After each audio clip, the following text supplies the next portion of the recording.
여러분 안녕하십니까? YTN 뉴스 플러스 시작하겠습니다. 트럼프 미국 대통령이 미군의 해상 봉쇄를 뚫으려던 이란 화물선을 납포했다고 밝혔습니다. 미 대표단이 파키스탄으로 향한 가운데 트럼프 대통령은 이란이 합의하지 않으면 핵심 시설을 파괴하겠다며 최후 통첩에 나섰습니다. 워싱턴 홍상희 특파원입니다. Motor vessel Tosca, motor vessel Tosca, vacate your engine room, vacate your engine room. We're prepared to subject you to disabling fire.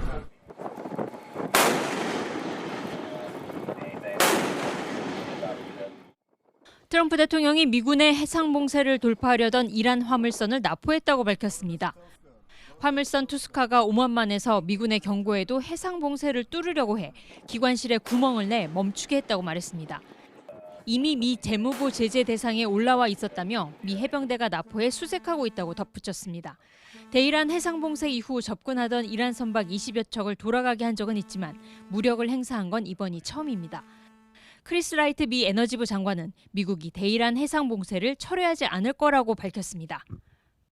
No, look, during the conflict, Iran did everything they could to interrupt the flow of everyone's traffic through that. It's the only card they have. But that card is slipping out of their hands and they know it. 트럼프 대통령은 미국 협상팀이 20일 저녁 이슬라마바드에 있을 거라며 합리적인 제안을 이란이 받아들이지 않는다면 모든 발전소와 교량을 순식간에 무너뜨리겠다고 경고했습니다. 더 이상 착한 사람 행세는 하지 않을 거라는 경고도 덧붙였습니다. 마이크 왈츠 주 유엔 미국 대사도 이란이 교량과 발전소를 드론과 미사일 생산에도 이용한다며 이중 용도의 인프라 공격은 전쟁 범죄가 아니라고 거들었습니다. 트럼프 대통령은 그러면서도 언론 인터뷰에서는 합의의 기본 틀이 잡혔고 협상 타결 가능성이 크다며 여전히 낙관적인 전망을 내놓기도 했습니다. We have very good conversations going on. It's working out very well. They got a little cute as they have been doing for 47 years. Nobody ever took them on. We took them on. 트럼프 대통령은 오늘도 냉탕과 온탕을 오가며 이란의 협상 타결을 위한 압박을 극대화하는 데 주력했습니다.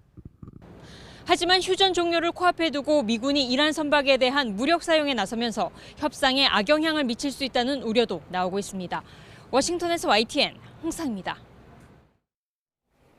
미군이 호르무즈해협 맞불 봉쇄 이후 처음으로 이란 선박을 납포하자 이란이 바로 보복에 나서 미 군함을 무인 항공기로 공격했습니다. 네, 해협 맞불 봉쇄에 이은 상호 직접 타격의 악순환 속에 호르무즈의 위험 수위는 최고조에 이르고 해결 실마리는커녕 늪에 더 깊이 빠지고 있습니다. 김정욱 기자입니다. 이란의 군사작전을 총괄하는 하탐 아람비아 중앙사령부는 이란 선박을 납포한 미국에 대응해 군함의 무인 항공기 공격을 감행했다고 밝혔습니다. 이어 미국의 해적 행위와 공격이 계속될 경우 군사적 대응도 계속될 거라고 경고했습니다. 이란 상선 발포 납포에 곧 보복하겠다고 선언하고 얼마 지나지 않아 실행에 옮긴 겁니다. 이란은 미군이 8일부터 시행 중인 휴전협정을 어겼다며 강하게 반발했습니다. 아바스 아라그치 외무장관은 이샤크다르 파키스탄 총리 겸 외무장관과 통화하고 미국의 이런 적대 행위가 긴장을 더욱 높인다고 지적했습니다. 이란 선박 위협과 비합리적인 요구는 미국이 사태 해결에 진지하지 않음을 보여주는 거라며 국익과 안보를 위해 역량을 총동원하겠다고 강조했습니다.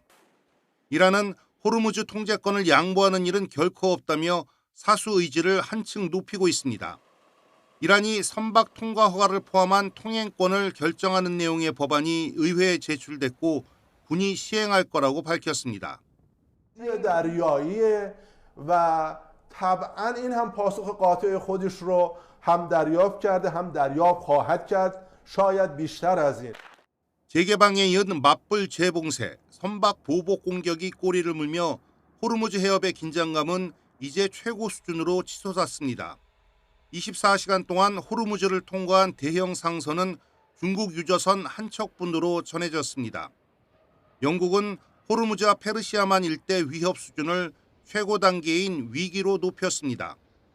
영국 해상무역기구는 이 해역에서 군사활동이 매우 높은 수준으로 늘었다며 상업용 선박 공격이나 오판에 따른 충돌 위험이 심각한 상태라고 경고했습니다. 국제유가도 다시 크게 출렁이며 롤러코스터를 타고 있습니다.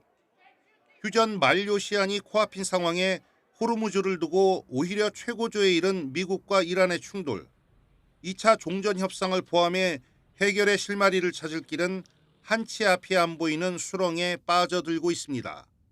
YTN 김종욱입니다. 트럼프 대통령이 이란과의 2차 종전회담을 위해 벤스 부통령을 파키스탄에 보냈지만 이란은 지금으로선 회담 참석 의사가 없다고 밝혔습니다. 미국의 해상 봉쇄를 이어가며 적대적인 행동을 계속하고 있다며 외교에 진지하지 않다는 이유를 들었습니다. 파키스탄에 나가 있는 특파원 연결해 보겠습니다. 권종기 특파원.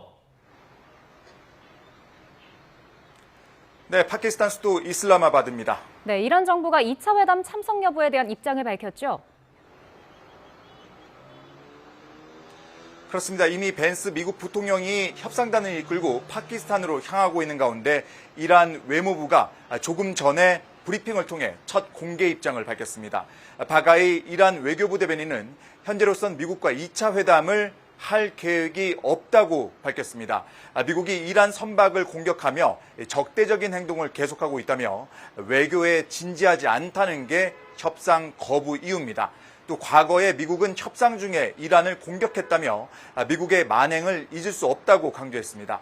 하지만 바가이 대변인의 브리핑 내용이 이란 정부의 최종 협상 거부는 아닌 것으로 보입니다. 미국과 회담 계획이 현재로선 없다고 시점을 제한했기 때문입니다.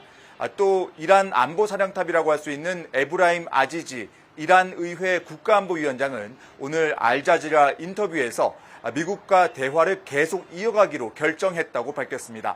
2차 회담장에 협상 대표를 보낼지 여부는 미국에서 긍정적인 신호가 나오는지 여부에 달려있다며 가능성을 접지 않았습니다. 앞서 CNN은 이란 협상 대표단이 내일 화요일에 파키스탄에 도착할 거라고 이란 소식통들을 인용해 보도하기도 했습니다. 네, 이란이 이렇게 선뜻 회담에 나서지 않는 이유는 미국의 연막 작전을 의심하기 때문이다. 이런 분석도 나온다면서요. 그렇습니다. 이미 두 차례 협상 중에 공격받은 경험이 있는 이란은 이번에도 의심을 거두지 못하고 있다고 알자지라가 보도했습니다. 협상에 대한 트럼프 대통령 발언과 미국의 실제 행동이 일치하지 않는다며 미국이 새로운 확전을 시작하기 위해서 2차 협상이라는 연막을 쓰고 있다는 겁니다. 특히 미군 증원군이 계속 투입되는 가운데 트럼프 대통령이 백악관 상황실에서 안보회의를 소집하자 이란의 의심은 더욱 깊어지고 있다고 관측했습니다. 이란이 파키스탄으로 협상 대표단을 보낼지 쉽게 결정 내리지 못하는 건 이런 맥락 때문이라고 알자지라는 분석했습니다. 이란 테헤란 시내에선 어젯밤에도 대규모 친정부 시위가 열렸습니다. 집회 참가자들 사이에서는 미국에 대한 불신이 만연해 있다는 걸 확인할 수 있었습니다. 들어보시죠. نتیجه انتظار داریم که با اینکه باید به هر حال فضای دیپلماسی پیش بره اما باید بی‌اعتمادی کامل به این آمریکایی که تا حالا به هیچ کدوم از تعهداتش عمل نکرده پیش بره. 네, 파키스탄은 이미 2차 회담 개최 준비를 마쳤는데 마지막 중재 노력도 이어가고 있다고요. 네, 어젯밤 샤리프 파키스탄 총리는 페제시키안 이란 대통령과 전화 통화를 했습니다. 이 통화에서 이란 대통령은 미국이 이란에 대한 해상 봉쇄에 돌입한 것을 두고 외교에 대한 배신이라고 비판했습니다. 미국이 봉쇄를 유지하는 한 대화를 이어가기 어렵다는 입장을 밝힌 것으로 보입니다. 이에 파키스탄 총리는 이란이 지난 11일 1차 회담에 참석해준 데 감사를 표하고 지난주 순방한 주변국들에서 평화에 대한 바람이 크다는 분위기를 전달했습니다.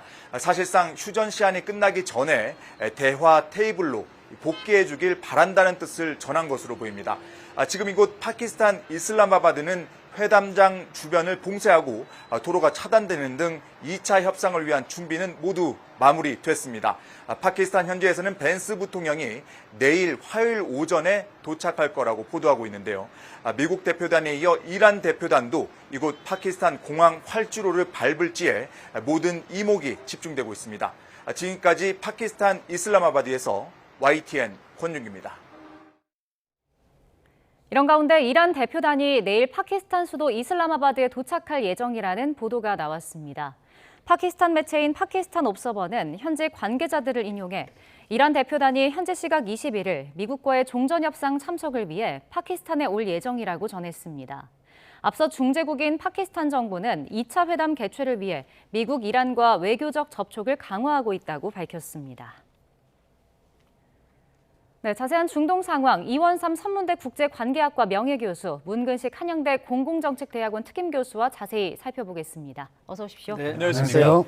네, 미국과 이란의 휴전 시한 만료가 이제 정말 얼마 남지 않았습니다. 이게 휴전이 더 이어지고 협상을 할지, 협상이 불발되고 확전으로 이어질지 갈림길에 선 것 같은데 어떻게 좀 전망을 하고 계십니까? 그러니까 일단 확전은 뭐 둘 다 부담이 너무 큽니다. 그러다 보니까 휴전으로 갈 가능성이 많이 있는데 이 휴전이 이제 제대로 이루어지느냐 안 이루어지느냐 먼저 그 정도거든요. 근데 이제 가장 큰 걸림돌은 그 어떤 그 세부적인 조항이 아니고 믿음이에요. 둘이 서로 믿음이 없습니다. 네. 특히 이란은 미국을 절대로 믿지 않습니다. 그러다 보니까 우리가 과연 여기에 참석해서 얻을 게 있느냐, 뭐 기껏해서 휴전 협정을 맺어봐도 파기하면 그만 아니냐, 바로 이런 거거든요. 그러다 보니까 그렇다고 해서 또 판을 깰 수는 없고, 그러다 보니까 지금 아랍 쪽에서 언론에서의 대체적인 견해는 그냥 일단 고위급이 아니고 실무자는 보낼 것 같다라고 하거든요. 실무자가 가서 그 세부 사항들을 미국이 어떻게 정리하고 왔는지를 좀 한번 들어볼 것 같습니다. 예, 그러니까 뭐 물론 이제 1차 협상 자체는 노딜로 끝나기는 했지만 그 뒤로 이어진 분위기는 그렇게 나쁘지 않았거든요. 그리고 최근까지는 이제 2차 협상이 언제 열릴지 이 시기에 좀 초점이 맞춰지고 있었는데 일단 이란군 입장에서는 호르무즈 해협을 재개방한 지 하루 만에 다시 봉쇄를 했습니다. 이 배경은 어디 있다고 보십니까? 중재국의 노력이 좀 빛을 나는가 했죠. 사실 파키스탄도 여러모로 노력을 했는데 하루 만에 오픈했다가 다시 봉쇄를 한다는 이건 사실상 미국의 역봉쇄가 굉장히 충격을 많이 줬다. 그렇게 보고 있어요. 사실 미국에서 노린 것 중에 하나가 이제 모든 전쟁 물자, 돈을 다 차단하겠다. 시간이 좀 오래 걸려도 이런 걸 했는데 그거를 이제 타개하기 위해서 약간 풀었는데 오픈을 이제 일시적으로 했는데 전혀 고려하지 않고 미국에서는 너는 풀었어도 나는 계속 유지하겠다. 그다음에 그렇게 얘기해놓고 아니 나는 이 현 상태에서 이제 이 다른 이란 항구에 들어가는 것도 다 이제 검색할 것이며 현재 우리가 원하는 대로 끌고 가고 있다. 뭐 이 원하는 반출은 물론이고 경제적 보상도 없다 하는 차원에서 트럼프 대통령이 조롱하듯이 얘기했잖아요. 잔머리 쓰지 마라. 우리대로 가겠다. 이렇게 하니까 그 혁명수비대가 사실상은 영향력이 크지 않습니까? 혁명수비대는 무슨 소리냐. 이 전혀 정서가 반영되지 않았는데 지금 발표한 거 취소해라. 또 지금 함부로 그런 식으로 발표하면 안 된다. 이거 압박을 했죠. 지도부를. 그렇기 때문에 이거는 잘 나가다가 지금 마지막 판에 다시 격화되는 논쟁이 격화되고 결국에는 해전의 소규모의 해전이라고 할 수 있어요. 이건 미사일이 왔다가 한포가 왔다 갔다 하는 거는 이런 형상으로 가기 때문에 많은 사람들이 종전을 원했던 많은 사람이 지금 불안하죠. 이렇게 가다가는 정말 언제 끝날지 모르겠다. 좀 불투명하다 하는 얘기를 하고 있습니다. 네, 뭐 해협의 긴장감도 높아지고 있는데 앞서 이란 외무장관이 근데 상선 항해 허용을 밝혔었고 이란 군부가 이제 통제를 다시 한번 발표를 한 거잖아요. 이게 정부와 그 군 간의 좀 이견, 뭐 균열이 발생하고 있다 이렇게 봐야 되는 겁니까? 그건 뭐 전쟁 초기서부터 예상이 되고 있었던 겁니다. 그러니까 미국과 이스라엘이 그 이란의 지도층 40명 넘게 제거시켜 버렸거든요. 그때 나온 우려가 뭐였었냐면 이게 잘못하면 협상할 때 걸림돌이 될 수 있다라고 하는 거였었거든요. 왜냐하면 어떤 컨트롤 타워가 있어야 그렇게 정리를 하고 그러는데 그 컨트롤 타워가 없다는 겁니다. 그러니까 이번에 지금 이란의 외무장관이 개방을 하겠다 해놓고선 바로 또 군부가 뭐 개방 못한다라고 했던 것이 아마도 그 서로 간에 이견이 있어서 그렇게 했다는 것이 일반적이긴 하지만 그럼에도 불구하고 외무장관이 혼자서 그걸 발표할 리가 없어요. 그러니까 어떤 강경파하고도 접촉을 해서 일단 회의를 하고 그러고 나서 발표를 했을 텐데 그럼에도 불구하고 다른 강경파에서 왜 이거를 한다냐 하면 지금 너무나 많은 그 지도층을 제거해 놓고 그다음에 통신 시설이 제대로 안 된답니다. 그다음에 이런 암살을 두려워 타워에서 밖으로 잘 나타나지도 않고 그러다 보니까 서로 자기네들끼리 연락이 안 돼요, 지금. 그러다 보니까 이제 이런 이제 혼선들이 나타나기 시작을 하게 되고 실제로 호르무즈 그 근처에서 최전방에 있는 군인들은 아주 강경하게 전투를 하거든요. 그러다 보니까 이게 이제 서로 커뮤니케이션이 안 되는 부분들도 있고 그러니까 여러 가지가 지금 복합적으로 일어나는 것 같습니다. 그러면 강경파의 지지를 뭐 전혀 못 받고 있는 겁니까? 그러니까 최고 지도자와 혁명수비대의 권한이 훨씬 더 큰 것인데 그 협상 자체에 나서고 있는 정부는 지금 약간 상대적으로 힘이 약한 거잖아요. 그러면 이 강경파의 어떤 지지를 받아야만 온전한 협상이 가능할 텐데 지금은 그렇지 못한 거잖아요. 그건 그렇습니다. 그렇지만 어느 정도의 인정은 받고 있죠. 그러니까 국회의장이 들어갔다라고 하는 것은 그 사람 그 가장 강경파 중에 한 명이거든요. 그러니까 어느 정도 그 강경파의 컨트롤 타워에서 그 이제 위임을 받고 그리고 이제 협상에 들어가기 시작하는 건데, 그러니까 그 사람이 그 협상에 들어갈 때 그래서 왜 긍정적으로 생각했냐면 강경파들이 들어왔다. 그래서 이제 협상이 될 거다라고 하는데, 근데 우리가 생각하는 이 강경파가 한 명만 있어갖고 이렇게 일사불란하게 되는 것이 아니고 그 안에서 여러 실에 나눠져 있는데 이 나눠져 있는 그룹들이 서로 이게 커뮤니케이션이 안 되다 보니까 이제 지금 여러 가지 잡음이 나오고 있는 겁니다. 네. 지금 미국이 휴전 시한을 앞두고 이란의 화물선 투스카우 한 포 사격한 이후에 납포를 했습니다. 먼저 관련 내용부터 들어보겠습니다. Motor vessel Toska, motor vessel Toska, vacate your engine room. Vacate your engine room. We're prepared to subject you to disabling fire. Look, during the conflict, Iran did everything they could to interrupt the flow of everyone's traffic through that. It's the only card they have. But that card is slipping out of their hands and they know it. 네, 뭐 미국이 해협을 봉쇄한 이후에 처음으로 이제 무력을 사용한 건데 왜 이렇게 했다고 보시나요? 실제로 말만 하는 게 아니다. 보여주는 거죠. 그래서 그 자기들 원하는 대로 협상에 따라오지 않으면은 정말로 완전히 봉쇄를 해서 완전히 그 돈줄을 차단하고 이런 걸 하겠다는 걸 보여주는 거죠.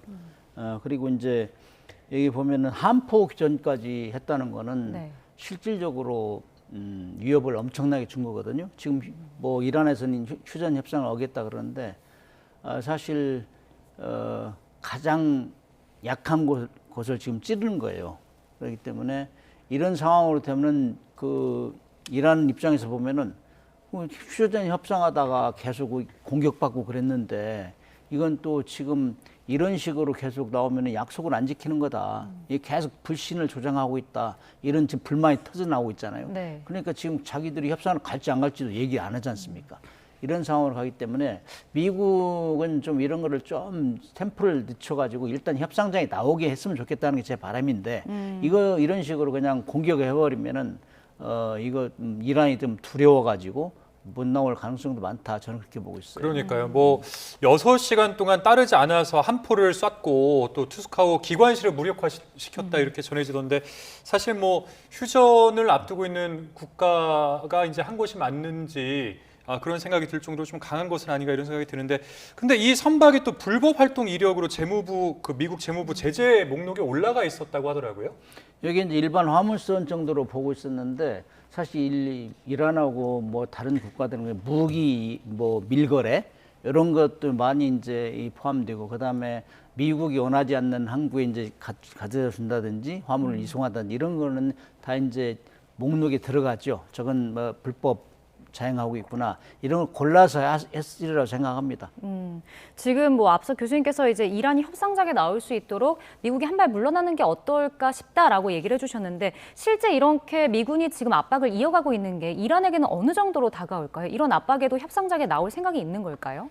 이란으로서도 이제 명분을 좀 주면 기분 좋게 들어갈 수 있으면 좋겠는데 이제 그러질 못하거든요. 그러니까 이란도 지금 이것을 한번 실험해 본 것 같긴 해요. 그러니까 미국의 군함들이 계속 쓰라고 하는데도 안 쓰고 6시간 동안이나 항해를 했다라고 하는 것은 아마 이란의 입장에서는 설마 공격하랴. 왜냐하면 지금 휴전 기간이니까 휴전 기간 중에 공격을 하게 되면 이제 휴전 위반이라고 이제 비난이 이제 전 세계적으로 일어나고 그럴 테니까 그런 비난을 받으면서까지 하겠느냐라고 했던 건데, 근데 이게 미국의 해석이 좀 달라요. 미국은 휴전이라는 게 공습을 안 한다는 뜻이지, 이런 어떤 자신들의 어떤 규정을 어기고 무기 실어 나르는 배 이런 것까지 하는 건 아니다. 예. 이제 이렇게 이제 얘기를 하고 있거든요. 그래서 이걸 이제 실행에 옮긴 것이 우리가 말만 한 게 아니라 강하게 지금 제재할 수도 있다라고 하는 것이고, 이런 이제 거기에 대응해서 사실 이란은 그러다 보니까 이제 국내 여론도 이렇게 힘없이 납포를 당하느냐 하다 보니까 이제 드론을 발사해서 우리가 공격을 했다라고 얘기는 하고 있는데, 이게 드론 공격한 실체가 지금 없습니다. 이게 지금 묘한 게 이란도 그 이후로 뭐 어떤 얘기 없고, 미국도 그걸 뭐 방어했다 어쨌다 하는 이런 지금 영상도 없고, 대꾸를 안 하고 있습니다. 그러다 보니까 일반적으로 그냥 국내용으로 그렇게 이제 드론을 발사했다라고 하는 거하고, 아니면 그 제3 대리인이 했다, 즉 이라크나 이런 데서 아마 쐈을 수도 있다라고 하는 뭐 그런 소리도 지금 나오고 있거든요. 하여튼 미국의 입장에서는 이런 것이 이렇게 배를 납포하면 이란이 어느 정도 신속하게 대응을 어느 규모로 하는지를 한번 실험해 본 것 같긴 합니다. 예, 우리 교수님은 어떻게 생각하십니까? 일단은 이란 입장에서는 휴전 합의 위반이다라고 하면서 이제 대응과 보복을 선언한 상황이고, 말씀해주신 것처럼 드론 공격을 단행했다 이렇게 했는데 실체가 없고 미국에서도 별다른 입장은 나오지 않는 상황이거든요. 진짜로 공격을 했을까요? 지금 말싸움을 계속하고 있는 건데, 휴전 합의 위반은 뭐 이란도 했죠. 이란도 어제 또 유주선에도 공격하고 했지 않습니까? 그렇기 때문에 지금 현 단계에서는 말싸움을 많이 하는 것 같아요. 그러나 이제 이 영상이 공개 안 됐기 때문에 지금 우리가 추측할 따름인데, 지금 현 상황에서는 조금 전에 언급했지만은 저지간 최대의 긴장을 올려서 미국이 원래 주도했던 것이 뭐 발전소 공격한다, 그다음에 뭐 교량을 파괴한다 이렇게 해가지고 자기들은 이 위협이 성공했다고 판단하는 것 같아요. 최대로 위협을 갈 때 휴담을 갔잖아요. 그런 것 같이 지금도 최대의 긴장을 올리고 압박을 해서 나오게 이렇게 하는 지금 방법을 택하는 것 같은데, 아무튼 지금 상황에서는 이게 과연 2차 회담이 이루어질까 많은 사람이 걱정하고 있단 말이에요. 또 한 가지 우려하는 것들 중에서 지금 계속 회담하다가 이렇게 공격하고 그래가지고 많은 사람이 죽었는데, 그거를 지금 계속 이제 이 정도로 하면은 중재국에서 확실히 이제 보증을 해라 이런 뜻도 있을 거예요. 그래서 회담 전에는 안전하게 보장을 하고 이렇게 나가야지 계속 우리를 그렇게 압박하고 그런 거는 유효하지 않다, 이런 걸 이제 막 얘기하는 거죠. 네, 지금 얘기해 주신 대로 이렇게 긴장감도 높아지고 결국 뭐 2차 협상이 어떻게 될지, 진짜 합의가 불발되는 거 아니냐 이런 우려의 목소리가 나오거든요. 이 가능성은 어떻게 보십니까? 그러니까 뭐 이런 돌발적인 사건들이 일어나면 전면전의 가능성을 완전히 무시할 수는 없지만, 그럼에도 불구하고 굉장히 그 가능성이 낮다라고 지금 얘기하는 이유는, 이게 대응하는 것을 지금 보면 굉장히 통제된 그런 대응들을 하고 있거든요. 그러다 보니까 전면전까지 갈 것 같지는 않다라고 하면서 양측이 다 지금 필요하거든요. 그러다 보니까 이제 오늘로 예정된 게 이제 오늘 어차피 못할 것 같고 내일로 될지 모레가 될지 모르겠지만, 이 회담에 지금 양측 다 지금 최선을 다하는 건 사실이에요. 그러니까 이라는 경우에는 이 368조라는 이 돈이 필요합니다. 절실히 필요하거든요. 그러니까 지금 대부분의 국민들이 굶주리고 있기 때문에 이제 그 돈이 있어야지만 이제 이 굶주림을 어느 정도까지는 좀 해결을 할 수 있거든요. 그러니까 미국과의 뭐 종전 이후에 경제 개발을 어떤 식으로 하고 뭐 한다, 이거는 몇 년 후의 일이라 도움이 하나도 안 돼요. 예. 그러니까 지금 당장 이 돈이 들어와야 배고픈 걸 일시라도 지금 해결할 수 있기 때문에 이란으로서는 굉장히 절실한 거고, 미국도 역시 또 절실한 것이 중간 선거에서 이기려면 지금 빨리 해야 됩니다. 네. 근데 이제 이걸 하려다 보니까, 그러니까 이런 이게 자꾸 일어난 걸 의도적으로 하는 이유가 협상장에서 자신들의 어떤 협상력을 극대화시키기 위해서 양측 다 지금 그래서 지금 하고 있는 거거든요. 그러다 보니까 어느 정도 한 다음에 협상장에는 앉지 않을까 지금 생각을 하는 거죠. 그러니까 뭐 양 국가 모두 그 휴전 협상 자체는 필요하다라는 것은 알겠는데, 일단은 지금 이란 외무부에서는 차기 협상 계획이 없다, 이제 이렇게 나오고 있는데, 지금 이제 CNN 보도를 보면은 그 벤스 부통령이 파키스탄에 이제 21일에 도착한다는 거 아니겠습니까?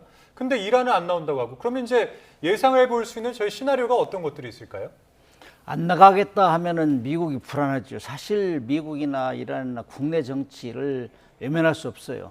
지금 트럼프 대통령 같은 경우도 아시겠지만은 뭐 그 전쟁법에 묶여가지고 빨리 끝내야 될 상황이고 그렇기 때문에 빨리 끌어내야 되는데 협상장 끊어야 되는데 그걸 최대로 노리고 있겠죠. 이란이 안 나가겠다면 이건 뭐 자기들이 이미 보냈다고 얘기하잖아요. 그렇기 때문에 이 상황에서는 해상 봉쇄까지 풀어라. 요거를 지금 해상 봉쇄 안 풀으면 안 나가겠다. 이런 식으로 나올 수 있죠.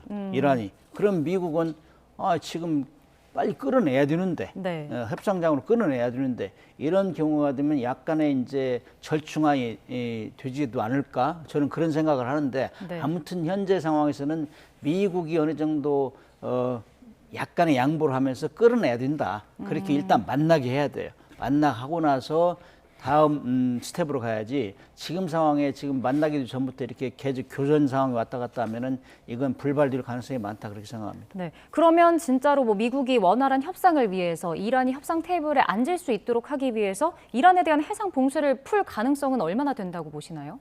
근데 트럼프의 그 성격상 풀 것 같지가 않아서 지금 문제가 됩니다. 그러니까 강한 압박을 한 후에 그리고 나서 그냥 한꺼번에 딜을 하는 그런 스타일이거든요. 그러다 보니까 그럴 것 같지 않다라고 하는데 네. 근데 지금 그러다 보니까 이란도 이 부분을 잘 알거든요. 그래서 이번에 그 이란이 그 배가 납포될 때 발표한 게 뭐였냐면 중국의 화물을 실은 배다라고 중국자를 굳이 집어넣어놨거든요. 네. 그건 바로 뭐냐면 중국이 좀 개입을 했으면 좋겠다라고 하는 거거든요. 실제로 중국에서 실은 화물인데 그러니까 중국은 당연히 이제 이 납포에 대한 것을 이제 외교적으로는 굉장히 지금 비난을 하고 있습니다. 그러면서 경제 군사적으로는 개입은 안 하지만 외교적인 이제 비판은 굉장히 해놓았는데, 그러니까 이란이 이제 그러면서 그러니까 G2 즉 미국과 중국끼리 서로 이제 충돌하는 것을 이제 은근히 바라고 있고, 아니면 그 정도까지는 아니어도 중국이 이란을 좀 지원해줬으면. 이제 외교적으로나 경제적으로 지원해줬으면 이제 이런 것들을 지금 노리고 하고 있는 거거든요.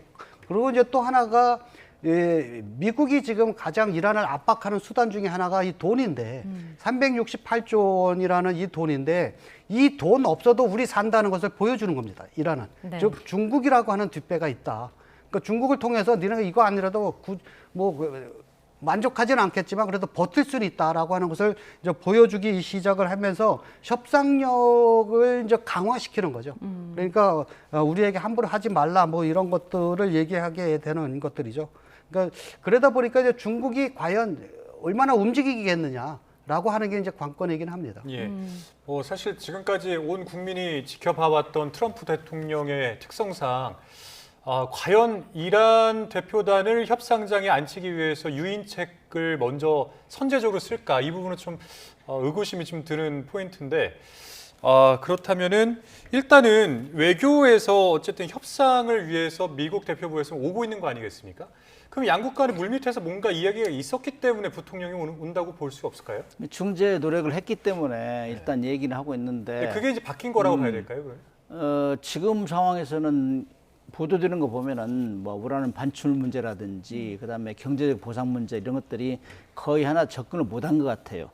그래서 이제 이란은 그걸 보고 미국 약속을 안 지켰다 계속 주장을 하잖아요. 뭐 약속을 지키고 해야 신뢰를 가지고 해야 될 건데 그런 전혀 보상 이런 문제를 얘기를 안 하잖아요. 일체 뭐 보상은 없다. 금전적으로 이렇게 얘기를 해버리니까 이란으로서는 나갈 명분이 없죠.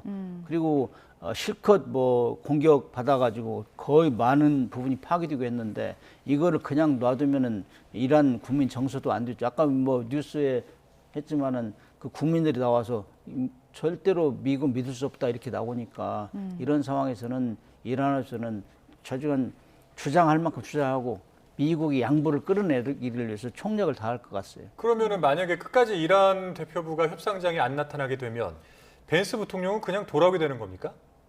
그거는 이제 전화를 해봐야 되겠습니다. 근데 사실 이거는 이렇게 되면은 중재국의 입장도 정말 단체하죠. 그렇기도 하고 미국 입장에서도 굉장히 체면 구기는 일이 될 것 같기도 하고요. 체면은 지금 한두 번 구긴 것도 아니고 그렇기 때문에 트럼프 대통령이 정말 말을 좀 조심해야 된다. 그것도 참모들 때 얘기를 했대요. 그러나 안 들으니까 계속 그 말한 게 틀리잖아요. 그렇기 때문에 그거는 물밑 작전을 할 수 있도록 놔두고 그냥 중요한 결심만 해야 되는데 이렇게 되니까 갈피를 못 잡는 거예요, 양국이 다. 그래서 지금 협상이 난항을 들 것 같아서 좀 걱정을 하는 사람이 많지 않습니까? 아무튼 제 생각은 일단은 만나야 된다고 생각해요. 휴전을 더 연장하든지 아니면 2차 협상을 불발이 되더라도 만나야 된다 그렇게 생각합니다. 네, 뭐 종전 협상이 아직은 이루어지지 않고 있는데 이란이 또 이렇게 얘기를 했습니다. 미국이 기만 전술을 쓰고 있다라고 했는데 외교적 기만책에 대응을 하겠다라고도 밝혔거든요. 어떤 이유에서 이렇게 얘기를 했을까요? 그러니까 그동안 미국한테 계속 당했으니까요. 그러니까 협정을 맺은 것도 파기당했고 회담하는 중간에 공격당하고 그러니까 이번에도 또 네. 시간 끌면서 새로운 그 공격을 준비하고 있다 뭐 이렇게 하고 있는 건데 결국 이란이 믿지 못하기 때문에 그러는데요. 그러니까 그럼에도 불구하고 이란이 이번에 회담에 참석할 거다라고 왜 예상을 하냐면 네. 이란이 확인할 부분이 있습니다. 그걸 확인하러 갈 것 같습니다. 왜냐하면 오바마 때 협정에 의해서 그 핵농축을 해외로 반출했거든요. 근데 이번에는 절대 안 된다고 못하고 있는 거거든요. 네. 그러니까 한번 했기 때문에 쉽게 할 거라고 예상을 했는데 이번에는 이란이 버티고 있습니다. 그거 왜 버티고 있느냐 하면 이게 한번 뺏기면 그래서 이제 이번에 협상에 의해서 반출을 했다. 근데 또 협상을 해버리면 그땐 되돌려올 수도 없고 결국 당한다. 그러니까 우리가 갖고 있는 무기가 다 없어진 꼴이 된다라고 하는 거거든요. 그래서 반출은 못하겠고 희석을 시키겠다. 왜냐하면 그건 농축시킬 수 있는 가능성이 또 있거든요. 그러니까 만약에 이런 것이 또 파기되고 그러면 다시 농축하겠다는 뜻이거든요. 그래서 그러니까 미국을 결국 못 믿는다는 뜻이에요. 그러다 보니까 이걸 하려면 확실한 보장책을 가져오라고 요구를 했어요, 미국한테. 그러니까 그 보장책을 뭘 가져왔는지를 확인하려고 들 겁니다. 그래서 지금 이란에서 확인하고 싶은 보장책은 두 가지인데 금융적인 보장. 그러니까 2,500억 불에 대한 것을 어떻게 보장할 거냐. 네. 미국은 지금 트럼프 말만 믿으라는 건데 그걸 무슨 수로 믿냐라고 하는 겁니다. 그러다 보니까 제3국 계좌에 그러니까 미국이 관리하는 계좌가 아니고 제3국 계좌에 돈을 먼저 입금해라 라고 하는 것이고 그다음에 이것을 인출하는 것은 이제 진행되는 과정, 그러니까 핵이 어느 정도 반출되고 뭐 호르무즈를 어느 정도 봉쇄했던 것을 풀고 요 과정에 따라 자동으로 돈이 이란 계좌로 들어오게끔 해놔라 네. 라고 하는 것이고 또 하나는 그 안보적인 보장이에요. 그러니까 불가침 조약에 관한 것들 이것도 지금 트럼프 대통령이나 뭐 행정부의 말은 못 믿는다. 그러니까 이것을 미 의회가 비준해라. 라고 하는 겁니다. 아니면 그게 안 되면 유엔 안보리에서 통과시킨 그 명문화된 조약문을 가져와라. 라고 하는 거거든요. 그러니까 이걸 트럼프 대통령이 얼마나 받을런지 이제 그게 의심스러운데 그다음에 이제 뭐 대리 세력 보호라든지 뭐 이런 것들이거든요. 이게 되면 이게 어느 정도 된다 싶으면 이제 이란의 입장에서는 자기네들이 해외로 반출 안 되고 이란 내에서 이렇게 완전히 핵을 봉인하는 것도 네. IAEA에게 다 맡기겠다. IAEA에서 와서 보호해라. 라고 할 것 같은데 과연 이걸 미국에서 이번 협상에서 어느 정도까지 제시하고 있는지를 이란도 궁금하거든요. 그러니까 계속 이렇게 강경하게 나가는 척 하면서도 그건 확인해야 되기 때문에 그게 아마 자기네들 마음에 안 들면 결국 이거 못하겠다라고 하겠지만 어느 정도의 가능성이 보인다면 협상을 계속 이어갈 거거든요. 교수님 잘 말씀하셨지만 새로운 제안을 지금 얘기는 했는데 네. 구체적으로 드러난 게 없어요. 그렇기 때문에 가서 일단 확인을 하는 차원에서 가보기는 하겠다. 그러나 아직까지 뭐 여기저기서 보도된 거 보면은 우라늄 반출 문제하고 그다음에 경제적 보상은 아직 접근을 못한 것 같아요. 그럼에도 불구하고 이제 이란 같은 경우는 오바마 때 협상한 거하고 왜 틀리냐? 응? 우리도 그 다 지켰는데 그러나 이제 미국에서는 지키기는 뭘 지켰느냐? 60% 농축을 왜 했느냐? 이것 때문에 지금 막 집요하게 물고 늘어지고 반출하겠다는 건데 사실 뭐 15년 농축하지 말라, 20년 농축하지 말라 크게 차이는 없어요. 그러나 이란으로 볼 때는 자우지간 핵 주권을 가지고 있겠다. 왜 이스라엘은 핵무기 개발하는데 우리는 못하느냐? 이것 때문에 국민 정서가 허락을 안 한다 이거. 왜 우리는 못하느냐, 핵주권을 왜 우리가 못 가지냐, 왜 지금 농축을 완전히 못하게 하느냐, 이런 것이고, 미국은 너희들이 어겼으므로 완전히 불능화시키겠다, 이런 것이 지금 첨예하게 대립되고 있는데, 그거는 어느 정도 절충안 거기에 포함이 돼 있을 거다 생각해요. 새로운 제안에. 그다음에 경제적 보상 문제가 지금 제일 힘든데, 이란 같은 경우는 정말 동결 자산, 그다음에 국제 제재 다 풀어라 이 기회에. 네. 이렇게 얘기하는데, 미국은 아니 그거 뭐 그 걸프 국가들 다 또 출연하고 이런 식으로 나올 가능성이 있단 말이죠. 그다음에 뭐 통행료 내라 이런 식으로 하면은 그거는 보장할 수가 없는 것이죠.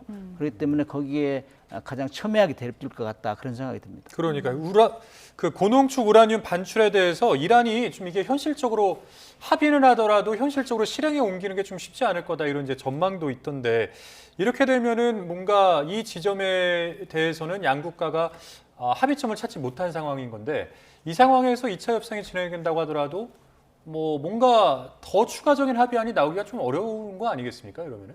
예, 그러니까 그 핵농축 반출을 하는 것이, 그러니까 지금 그거와 그다음에 그 돈을 확실하게 줄 거냐라고 하는 이 의구심 때문에 그러는 거거든요. 그럼 이제 돈을 준다면 완전하게 포기도 할 수 있을 것이다, 이렇게 보시는 거죠, 이란이? 그 가능성은 그 어느 정도에 어떻게 확실히 주느냐에 따라 좀 달라질 것 같아요. 그러니까 지금 이란이 극도로 못 믿거든요. 근데 그 이 불안감이 단순한 불안감이 아니고, 지금 특히 강경파 쪽에서는 뭐냐면, 우리가 이렇게 어떤 뭐 드론을 띄워서 지금 한 거에 대해서 드론을 띄워서 공격하고 이런 것이 단순히 협상장에서 몸값을 높이기 위한 것이 아니고, 미국에 속고 있다 라고 하는 이런 실존적인 공포다라고 하는 거예요, 강경파들은. 이게 우리가 그냥 단순히 뭐 어떤 겁을 주기 위해서가 아니라, 근데 강경파 내부에는 이게 진짜 지배적이에요. 그러다 보니까 이거 절대로 믿을 수 없다라고 하는 것 때문에, 그러니까 그걸 믿게 해주려면, 그러니까 트럼프 대통령의 지금 반응은 그러니까 제3국이 관리하는 계좌에다 먼저 돈을 입금해주라라고 하는 거는, 어쩌면 트럼프 대통령은 이거는 받을 수 있을 것 같아요. 이거는 그래야지 비로소 핵을 반출시킨다는 그 협상장으로 나올 테니까. 그러니까 이 정도는 보여줄 수 있다, 먼저. 그렇죠. 그건 먼저 보여줄 수 있을 것 같은데, 문제는 그 안전보장이에요. 그 안전보장을 미 의회 비준을 받아라, 아니면 유엔 안보리 해라, 뭐 이런 게, 이건 트럼프 대통령이 된다 안 된다를 확답을 안 하고 있어요. 아주 모호한 태도를 보여주고 있거든요. 만약 한다면은 미 의회의 비준은 못 받더라도 행정명령으로는 할 수 있대요. 그런데 이제 그런 거에 대해서도 지금 아주 모호한 태도를 보여주는 이유가, 그러니까 요 부분은 정확하게 대답을 안 하고 있는 거거든요. 그러니까 끌어내리려면, 그러니까 이란을 협상장으로 오게 하려면 어느 정도 돈을 확실하게 준다는 확신을 줘야 되거든요. 그러니까 이제 그걸 얼마나 이번에 제시하느냐 라고 하는 겁니다. 그걸 지금 파키스탄이 굉장히 분주하게 지금 왔다 갔다 하면서 제시를 하고 있는데, 그걸 이제 트럼프 대통령이 어느 선에서 동의했는지는 잘 모르겠습니다. 근데 그러면은 애초에 그 미국이 재원 마련을 어떻게 할 것이냐, 이 부분도 참 궁금한 포인트였는데, 이렇게 되면 이제 미국 자체적으로 그 돈을 해결하겠다, 이제 그런 의지가 좀 담겨 있다고 볼 수 있을까요? 절대 아닐 겁니다. 그러니까 이란이 못 믿는 것도 바로 그 부분입니다. 그러니까 그 2,500억 불 중에 그 이란 동결 자금이 있거든요. 그게 한 1,000억 불 정도 돼요. 그걸 이미 그 풀어주고, 그다음 나머지 한 1,500불 정도는 주로 걸프 산유국이 많이 내겠죠. 왜냐하면 그동안의 걸프 전쟁에서 대부분 걸프 산유국들이 부담했어요. 그러니까 걸프 산유국들이 그런 것들에 굉장히 불만이 크고, 뭐 이렇게 외교적인 비난도 하긴 하지만 할 수 없이 자기네들 안전을 위해서라도 내긴 내거든요. 네. 특히 이번에 그 파키스탄 총리가 사우디를 갔을 때 이걸 제시했었어요. 그러니까 이란 재건에 얼마를 내줄 수 있냐라고 했는데, 그걸 정확히 얘기는 안 했지만 도움은 주겠다 하면서, 이 파키스탄이 이런 면에 있어서 굉장히 고생을 한다고 파키스탄의 그 어떤 경제적인 상황을 도와주기 위해서 30억 불을 지원해 주기로 했거든요. 그렇다면 뭐 이란은 그보다 더 큰 금액을 주겠죠. 네. 그러니까 그런 식의 어떤 모금을 하지 않을까. 근데 이란의 입장에서는 그거 어느 세월에 모금하고 있냐, 해다가 또 안 되면 또 없던 걸로 할 거 아니냐. 그러니까 이거 못 믿겠다 해서 먼저 선 입금시켜라 하는 거죠. 일단은 그러니까 불신이 깊어진 이란이기 때문에 뭐 협상장에 나오게 하려면 미국이 좀 확실한 보장책을 가져와야 된다 이런 말씀이신 것 같은데 일단 저희가 그 부분은 또 지켜보도록 하고요. 또 트럼프 대통령이 이번 전쟁 국면에서 뭐 내면의 불안감을 좀 드러내고 있다 이런 분석이 나오는 것 같습니다. 뭐 말이 바뀐다든지 뭐 오락가락 지시를 내린다든지 이런 행보를 보인다는 건데 어떻게 보고 계십니까? 우리가 보면 매스컴에 자주 나와가지고 뭐 잘한다, 협상이 진행되고 있다, 뭐 이런 얘기를 계속하면서 그거는 빨리 협상장에 나와서 끝내자, 종전하자 이거거든요. 사실 뭐 4월 29일이 이제 이 전쟁 60일 기간이라는데 그걸 또 맞춰야 되잖아요. 그렇지 않으면은 이 국내적으로 너무나 곤란한 상황에 빠지기 때문에 그런 것 때문에 계속 유인을 하는 거죠. 그러다가 또 뭐 큰 소리 빵빵 치고 뭐 문명을 없애겠다 이렇게 하는 거는 강원 양면 전략을 택해서 이렇게 하니까 미국 내부에서도 뭐 너무 말이 많다 하는 지적을 하는 것 같아요. 그럼에도 불구하고 계속 그런 걸 이 말을 바꾸는 걸 보면은 불안한 감을 느낄 수 있는 것이죠. 그다음에 이제 이란 측에서 보면은 저렇게 말을 자주 바꾸는데 어디 저런 사람하고 협상할 것이냐. 네. 이런 이제 불안감이 이제 커지는 것이고. 그래서 지도자 같은 경우는 말을 좀 줄여야 됩니다. 줄이고 전쟁하면서 이렇게 말 많은 사람 처음 봤어요. 정말 이렇게 되면은 예측 없이 그다음에 거기를 또 어부지리통하는 사람들이 주식이 있잖아. 주식시장. 이거는 한마디 그거 가지고 뭐 정보 가지고 또 주식을 사고 뭐 이런 거기 때문에 이 협상 전에는 좀 조용히 하면서 물밑 협상을 하게 만들어 놓고 여건을 조성해 놓고 이렇게 가야 되는데 너무 왔다 갔다 하니까 많은 사람들이 불안한 사람이다 이렇게 얘기하는 거죠. 네. 참모진들도 지금 뭐 즉흥 인터뷰를 좀 자제해야 한다 이런 조언도 하고 있는 것 같은데 이런 조언을 받아들이게 될까요, 트럼프 대통령이? 지금까지는 안 받아들였죠.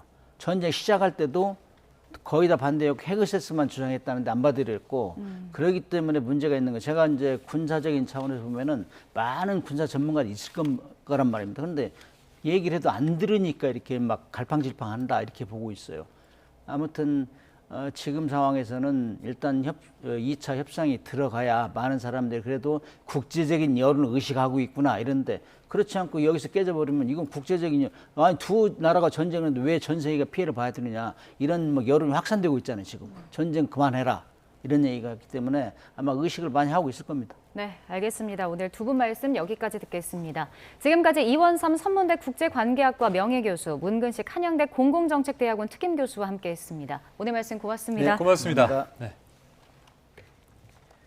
네, 이스라엘 군인이 레바논에서 예수 그리스도의 상을 망치로 훼손하는 장면이 확산하면서 논란이 커지고 있습니다. 이스라엘군은 실제 상황을 인정하고 즉각 조사에 착수했습니다. 박순표 기자입니다. 레바논의 기독교 마을 체육시설에 있는 예수 그리스도의 조각상입니다. 이스라엘 군인이 끌어내려진 예수 그리스도 상의 머리 부분을 망치로 내려치고 있습니다.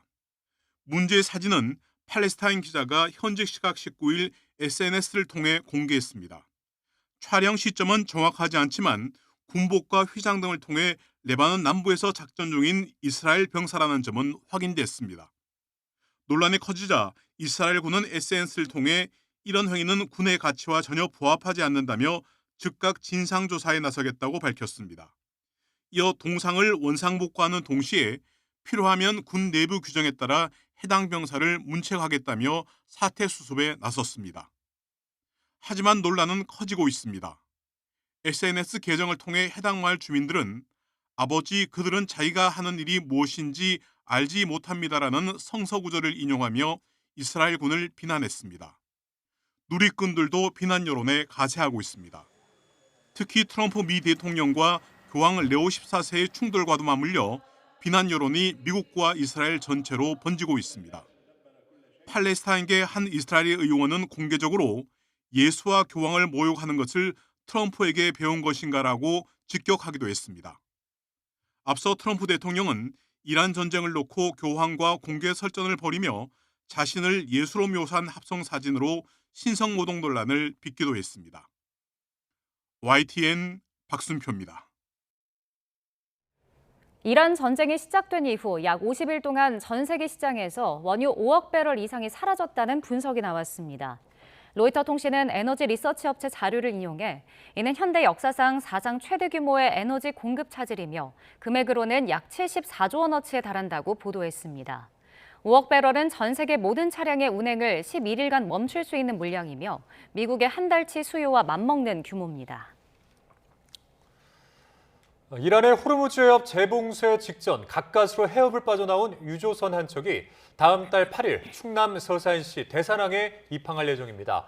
선박 추적 서비스 마린 트래픽에 따르면 몰타 국적의 유조선 오데사호가 현재 아라비아해를 항해 중이며 오는 5월 8일 오전 9시쯤 대산항에 입항할 예정인 것으로 파악됐습니다. 오데사호는 HD 현대오일뱅크에 공급될 100만 배럴 규모의 원유를 적재하고 있는 것으로 전해졌습니다. 오데사호에 앞서 지난 18일 오후 3시쯤 호르무즈 해협의 라라크 섬 앞을 통과해 오만만으로 빠져나온 이 싱가포르 국적의 석유 제품 운반선 내비게이트 맥앨리스터호는 오는 5월 9일 오후 4시쯤 울산항에 도착할 예정입니다. 이재명 대통령이 중동 전쟁과 관련해 인도와 긴밀하게 협력해 모든 선박이 호르무즈 해협을 안전하게 통과하도록 하겠다고 밝혔습니다. 이 대통령은 인도 국빈 방문을 계기로 현지 언론과 한 인터뷰에서 양국은 에너지 공급의 상당 부분을 중동 지역에 의존하고 있다며 이같이 말했습니다. 이어 에너지 공급원의 다변화 역시 필요하다며 한국의 기술력을 인도의 채굴, 정제 산업과 결합하는 방식으로 안정적인 핵심 공급망 구축을 추진할 수 있다고 언급했습니다. 이란 전쟁 여파로 농업용 비료의 핵심 원료인 요소 가격이 불과 2달 만에 2배 넘게 폭등했습니다. 원재료 수급이 끊긴 비료 공장의 야적장은 텅텅 비어가고 있고 관련 업계는 경영난을 호소하고 있습니다. 오승훈 기자입니다. 중장비가 창고 안에 쌓여있는 요소를 퍼나릅니다. 하지만 비료의 주 원료인 요소 재고량은 바닥을 드러낸 상태. 이란 전쟁 이후 요소 가격이 크게 오르면서 당장 비료 생산에 차질을 빚고 있습니다. 농번기를 맞아 이곳 야적장에는 출하를 앞둔 비료가 가득 차 있어야 하지만 보시는 것처럼 텅텅 비었습니다. 한국비료협회는 지난 2월 기준 톤당 410달러 수준이던 요소 가격이 최근 톤당 950달러로 2배 이상 올랐다고 밝혔습니다. 국내에서 사용되는 요소는 전량 수입에 의존하고 있어 비료업계는 원가 상승에 따른 직격탄을 맞고 있습니다. 원가 상승분을 반영할 수 있는 가격 조정이 절실합니다. 비료 생산업체는 현재 가격이 유지되며 더 이상 고가의 원료를 구입할 수 없다고 하소연하고 있는 실정입니다. 전체 요소 수입량의 30% 이상을 중동 지역에서 들여왔는데 호르무즈 해협 봉쇄로 물량이 막혔습니다. 주요 수입국인 중국마저 요소 수출을 통제한 데다 환율까지 급등하면서 비료업계의 피해는 갈수록 커지고 있습니다. 정상적으로 우리가 필요한 시기에 공급하는 것도 불가능한 상황이고 환율 자체도 급등해가 있는 관계라 가지고 비료업계는 잠정거를 겪고 있는 그런 상황입니다. 정부는 원가 상승으로 가격이 크게 오를 것에 대비해 비료 관련 지원금 등 137억 원을 추가 경정 예산안에 반영했습니다. 하지만 중동발 원자재 대란이 장기화 조짐을 보이면서 비료 가격 상승이 결국 농가 부담으로 이어질 것이라는 우려가 커지고 있습니다. YTN 오승훈입니다. 주말 사이 이란이 호르무즈 해협을 재봉쇄하고 미국이 이란의 화물선을 납포하는 등 휴전 종료를 이틀 앞두고 긴장감이 고조되는 가운데 코스피가 소폭 상승 마감했습니다. 코스피는 오늘 0.44% 오른 6,219의 거래를 마감했습니다. 0.25% 내린 1,167로 시작한 코스닥은 장중 상승 전환에 0.41% 상승한 1,174의 거래를 마쳤습니다. 원달러 환율은 오늘 오후 3시 반 기준 전 거래일인 지난 17일 같은 시간과 비교할 때 6.3원 내린 1,477.2원으로 거래됐습니다. 미국과 이란의 종전 협상이 막판 진통을 거듭하며 세계 경제의 어두운 전망이 더 짙어지고 있습니다. 당장 전쟁이 끝난다고 해도 연말까지 물가는 고공행진을 이어갈 것이라는 지적입니다. 김선중 기자입니다. 식료품점도 식당도 안 오른 곳이 없습니다. 가뜩이나 트럼프 관세로 힘든데 중동 전쟁으로 엎친 데 덮친 꼴이 됐습니다. Price went up to almost $90 a case, where it was $27 to $30 a month ago. 직격탄을 맞은 기름값이 다른 물가까지 함께 끌어올리고 있는 겁니다. 당장 지난달 미국의 소비자 물가 지수 상승률은 3.3%로 2년 만에 가장 크게 올랐습니다. 전쟁 상황도 불투명해지면서 소비자들의 경제 심리는 사상 최저 수준까지 떨어졌습니다. Staying home a lot, not doing any extracurricular activities that I would do during the weekend, on my day off. 크리스토퍼 월러 미 연방준비제도 이사는 전쟁을 오래 끌수록 물가 상승이 더 번져갈 가능성이 크다고 지적했습니다. 국제통화기금은 전쟁이 당장 끝난다고 해도 여파가 하룻밤 사이 사라지지는 않을 것이라고 전망했습니다. 그렇게 되면 오는 11월 미국 중간선거까지 물가 상승이 이어질 수 있습니다. From the perspective of this war, the most important question is duration. The sooner it ends, the better for everybody. 아직은 큰 소리를 치고 있지만 세계 경제에 들이운 먹구름이 짙어질수록 트럼프의 조바심도 커질 것으로 보입니다. YTN 김선중입니다. 이재명 대통령과 인도 나렌드라 모디 총리의 정상회담이 종료됐습니다. 네, 두 정상이 회담 결과를 공동으로 발표했습니다. 현장으로 가보겠습니다. 한국과 인도는 1973년 수교 이래 2010년 한인도 포괄적 경제 동반자 협정 체결과 2015년 특별 전략적 동반자 관계 격상을 거치며 괄목할 만한 발전을 이뤄왔습니다. 이제 양국은 특별 전략적 동반자 관계에 새로운 10년을 맞이하고 있습니다.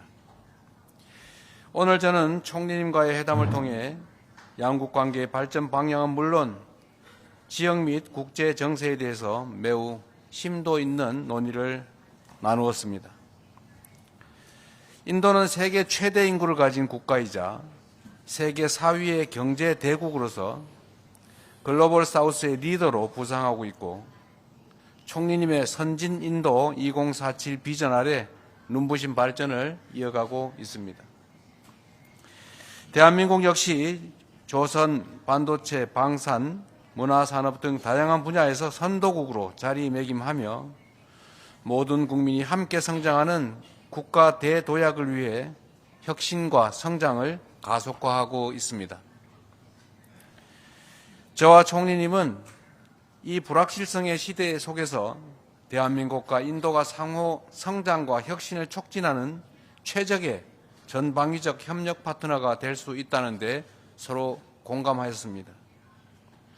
이에 따라 기존 경제 협력을 더욱 고도화하는 한편 조선, 금융, 인공지능, 국방, 방산을 비롯한 전략산업 분야에서의 협력을 확대하고 문화와 인적 교류도 한층 강화해 가기로 하였습니다.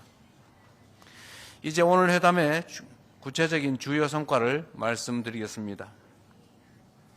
첫째, 우리는 양국 간 경제 협력의 틀을 고도화해 동반 성장의 새로운 동력을 창출하기로 하였습니다. 양국 간 첫 번째 장관급 경제 협력 플랫폼인 산업협력위원회를 신설해 무역과 투자뿐 아니라 핵심 광물, 원전, 청정에너지 등 전략 분야의 협력을 강화하기로 하였습니다. 최근의 중동 정세를 고려하여 에너지 자원과 나프타 등 핵심 원자재의 안정적 수급을 위한 협력도 지속해 나갈 것입니다. 한인도 포괄적 경제 동반자 협정 개선 협상을 가속화해 우리 기업에 보다 우호적인 무역 투자 환경을 조성하고 공급망과 녹색 경제 등 변화된 통상 환경에 적시 대응할 수 있도록 신통상 규범을 충분히 반영한 방향으로 협정을 조속히 개선하기로 하였습니다. 또한 중소기업 협력 MOU를 개정해 주 인도 대한민국 대사관과 인도 규제 당국 간의 실무 협의체를 구성하고 우리 중소기업의 인도 진출을 더욱 체계적으로 지원해 나갈 것입니다. 이를 통해 현재 연간 250억 불 수준인 양국 교역을 2030년까지 500억 불 수준으로 확대하고 아울러 핵심 분야에서의 한인도 간 경제 협력을 강화할 수 있도록 양국이 배전의 노력을 강화하기로 하였습니다. 비구름이 찬 공기와 황사를 몰고 왔습니다. 이에 따라 내일 서울 아침 기온이 6도까지 떨어지는 등 오늘보다 6도에서 11도가량 큰 폭으로 낮아지겠는데요. 다행히 한낮에는 서울 19도, 광주 22도, 대구 23도까지 오르는 등 다시 예년의 따뜻한 봄 날씨를 보이겠습니다. 하지만 서쪽 지역에 이어 점차 동쪽 지역도 공기가 탁해지면서 대기 질은 내일 하루 종일 무척 나쁘겠습니다. 미세먼지만 아니라면 내일 하늘 자체는 대체로 맑겠습니다. 이에 따라 건조함이 더 심해지겠고 동해안에서는 계속해서 바람이 강하게 불겠습니다. 미세먼지와 함께 화재 사고에도 대비해 주시기 바랍니다. 날씨 정보였습니다.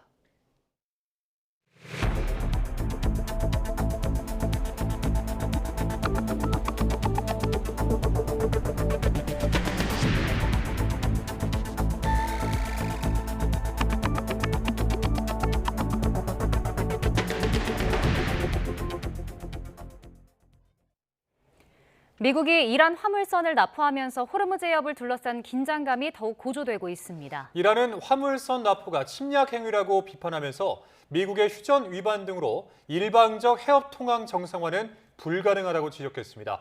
중동 현재 나가 있는 특파원 연결해 보겠습니다. 이준혁 기자. 네, 저는 지금 호르무즈 해협 근처에 있는 오만 무스카트에 나와 있습니다. 네, 이란 외무부가 미국의 조치에 강하게 반발하고 나섰다고요? 네, 에스마일 바가이 이란 외무부 대변인은 기자회견에서 미국의 화물선 투스카호 나포를 유엔 결의안에 명시된 침략 행위로 규정했습니다. 그러면서 미국의 휴전 위반과 이란 항구 선박에 대한 위협들로 인한 전시 상황 때문에 호르무즈 해협의 통항을 일방적으로 정상으로 되돌리는 것은 불가능하다고 선을 그었습니다. 미군의 역봉수에 대해서도 미국의 모순된 행동과 지속적 휴전 위반을 통해서 외교를 추진할 진정한 의사가 없음을 스스로 증명했다고 비판했습니다. 이란은 그제 인도 상선을 향해 혁명 수비대 고속정이 발포한 것으로 알려진 것에 대해서는 개입 가능성을 부인하진 않으면서도 확답은 피했습니다. 현재 관계 당국이 실제 이란군에 의해서 발생한 사건인지를 조사하고 있으며 검토 단계라고 설명했습니다. 바가이 대변인은 다만 페르시아만과 호르무즈 해협에서 발생하는 모든 사건은 오로지 미국과 이스라엘의 군사적 행동으로 인해 야기된 것이라고 책임을 돌렸습니다. 네, 이란은 미국이 호르무즈 해협 봉쇄를 푸는 게 종전 협상의 전제 조건이라고 강조하고 있죠. 네, 이란 준관영 파르스와 타스님 통신은 소식통을 인용해 미국이 이란 항구들에 대한 해군 봉쇄를 풀어야 협상 테이블에 앉을 거라고 보도했습니다. 이란은 기존 내세웠던 협상의 전제 조건들도 고수하고 있습니다. 이란 의회 국가안보위원회 위원장 에브라임 아지지는 레바논의 휴전과 이란 동결 자산의 해제가 전제 조건 가운데 하나라며 이를 유지하고 있다고 밝혔습니다. 그러면서 미국이나 이스라엘이 이를 존중하지 않을 경우 그에 따른 영향이 있을 거라고 경고했습니다. 아지지 위원장은 또 협상을 전장의 연장선으로 보고 있다며 이란은 국가 이익에 따라서 행동한다고 강조했습니다. 만약 협상이 전장에서의 성과를 뒷받침하는 결과를 낳는다면 협상장 또한 기회가 되겠지만 미국이 강압적으로 과도한 요구를 늘어놓으며 기회로 삼으려 한다면 그렇지 않을 거라고 날을 세웠습니다. 네, 이런 상황에서 호르무즈 해협 통행량은 확 꺾였다고요? 네, 해운 분석회사에 따르면 이란의 일시적인 봉쇄 해제 조치가 시행된 그제만 해도 호르무즈 해협엔 20척 이상의 선박이 통항했습니다. 지난 2월 28일 개전 이래 가장 많은 통행량입니다. 그러나 그제와 어제 해협에서 포성이 들려오기 시작하면서 상황이 급변했습니다. 선박 추적 서비스에 따르면 어제 해협을 통과하는 모습이 포착된 유조선은 단 한 척입니다. 현재도 호르무즈 통행량이 얼어붙어 있습니다.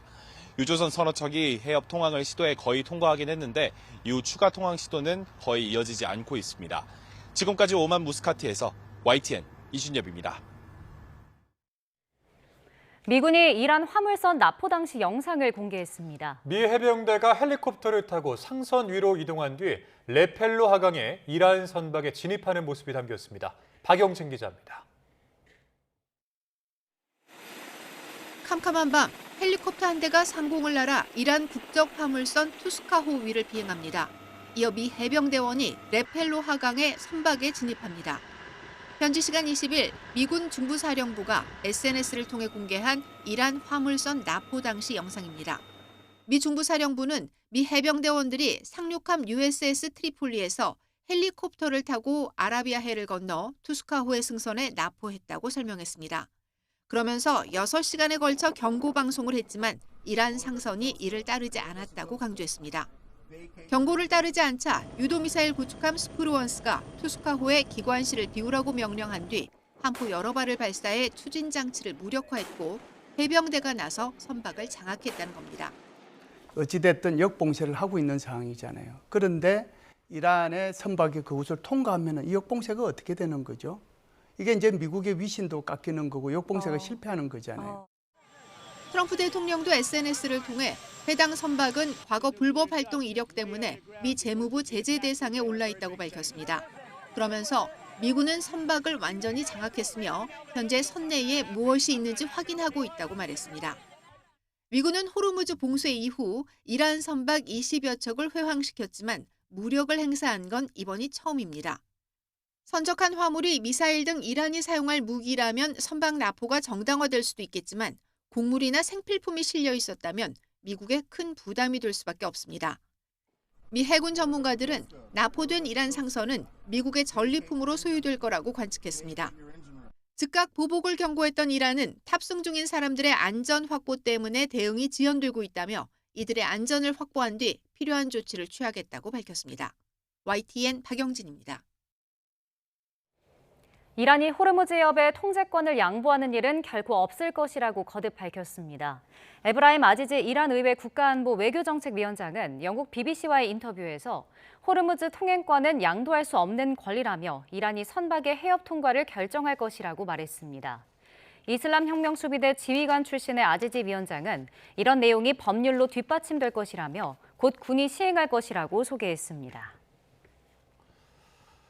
미군이 이란이 호르무즈 해협에 설치한 기뢰를 제거하기 위해서 해상 드론을 사용하고 있다고 월스트리트 저널이 보도했습니다.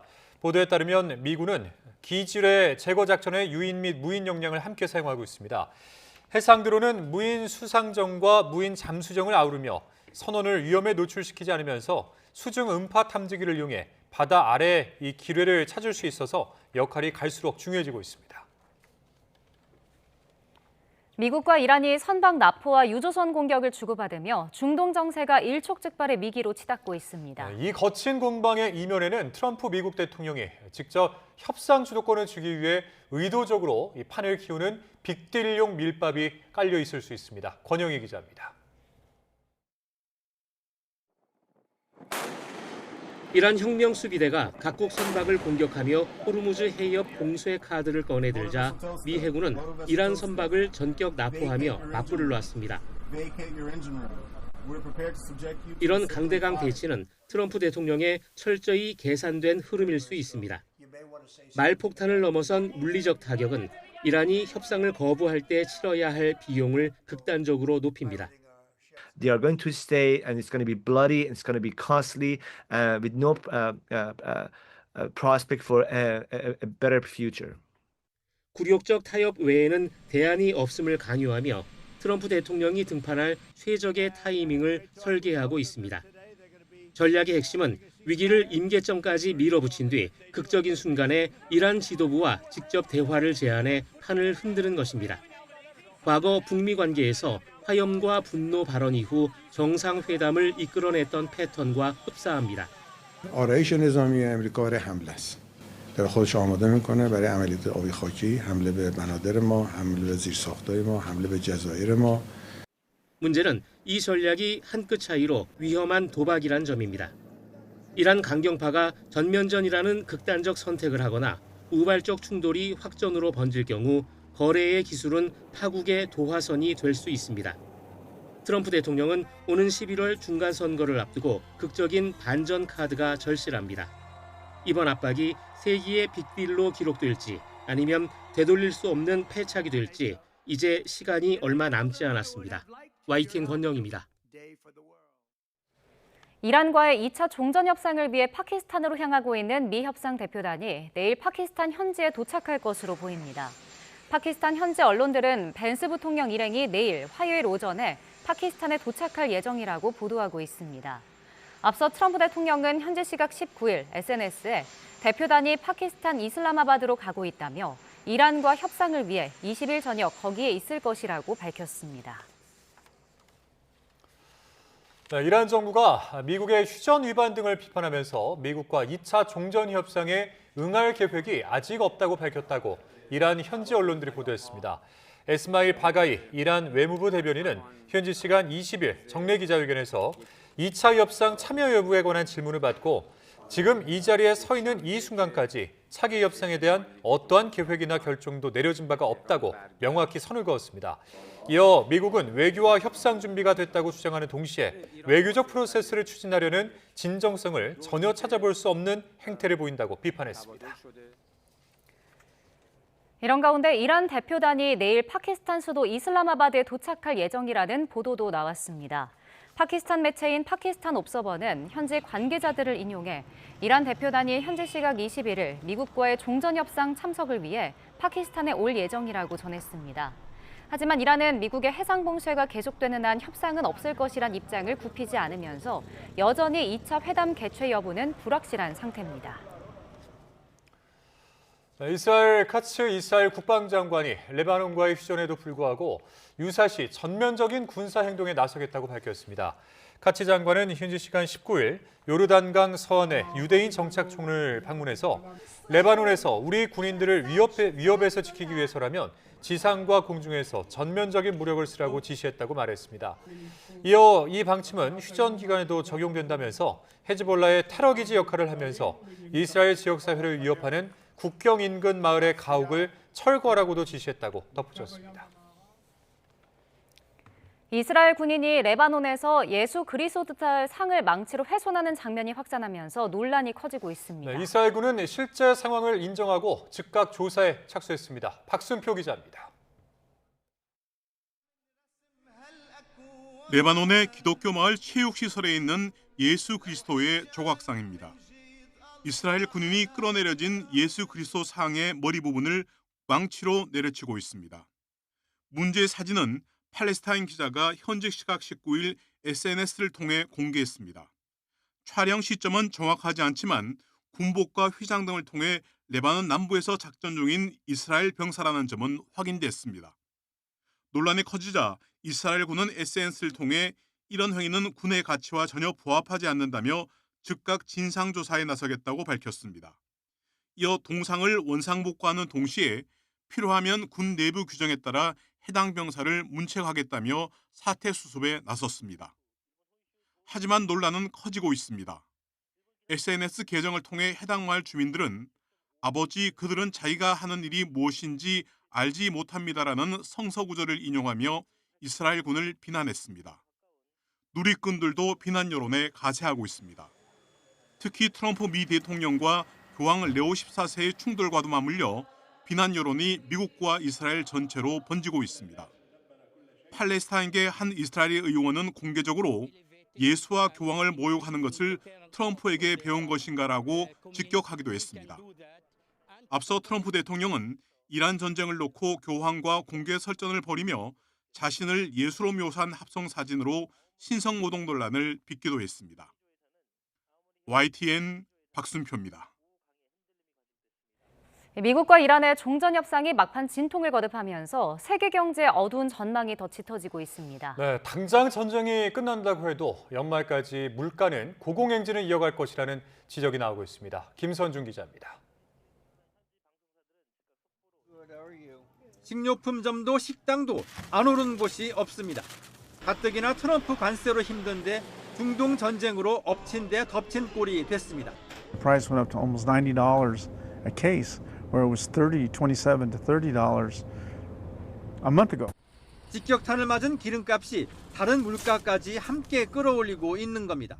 당장 지난달 미국의 소비자 물가지수 상승률은 3.3%로 2년 만에 가장 크게 올랐습니다. 전쟁 상황도 불투명해지면서 소비자들의 경제 심리는 사상 최저 수준까지 떨어졌습니다.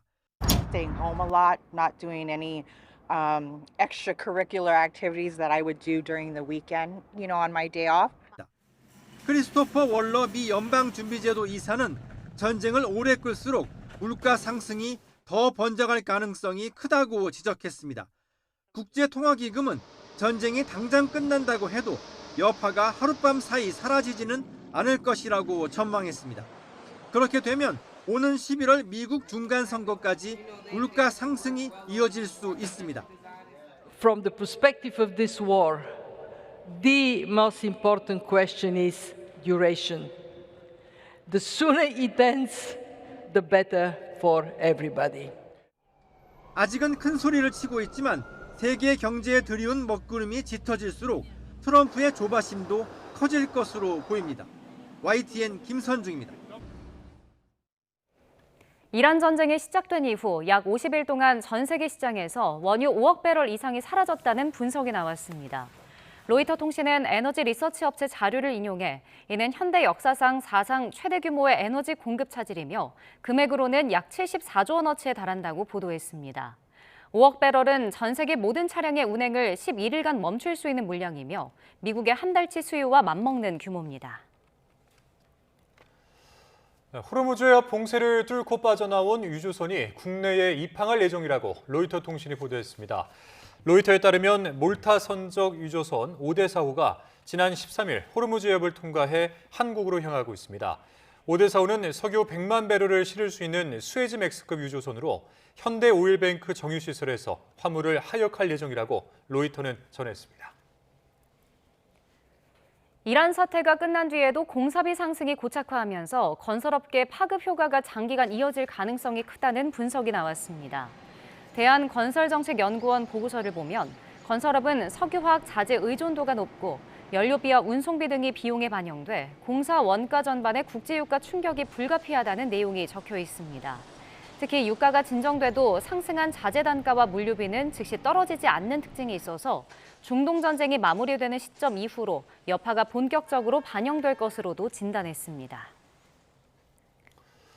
국토교통부는 고유가와 고환율로 타격을 입은 항공업계와 간담회를 열고 5월부터 공항시설 사용료 납부를 한시적으로 유예하는 조치 등을 추진하기로 했습니다. 김윤덕 국토교통부 장관은 오늘 인천국제공항에서 대한항공과 아시아나 등 국내 12개 항공사 CEO들과 만나 업계 고충을 들었습니다. 국토부는 부담 완화를 위해 공항 사용료 납부 유예와 함께 중소항공사를 위한 긴급 경영자금 지원을 요청하는 방안을 관계부처와 협의하고 있다고 설명했습니다. 오늘 오후 일본에서 규모 7.5의 강진이 발생하면서 쓰나미 경보가 발령됐습니다. 도쿄 도심에서도 대형 건물이 흔들릴 정도로 강력했습니다. 도쿄 특파원 연결해서 자세히 알아보겠습니다. 이승배 기자. 네, 도쿄입니다. 네, 지진이 어디서 난 겁니까? 네, 지진은 일본 이화태현 동쪽 해역에서 오후 4시 53분쯤 발생했습니다. 이 지도를 보면요, 일본 혼슈 도호쿠 지방 북동쪽입니다. 일본 기상청은 처음에 규모 7.4로 발표했다가 7.5로 올렸습니다. 일본 기상청은 최고 3m 높이 쓰나미 경보도 발령했습니다. 특히 지진 발생 지역과 가까운 이와테현과 홋카이도 남쪽 연안이 가능성이 크다며 주의를 당부했습니다. 진원의 깊이는 10km입니다. 일본 이와테현 동쪽 해역은 지진이 자주 발생하는 지역입니다. 지난 3월에도 규모 6.4 지진이 발생했습니다.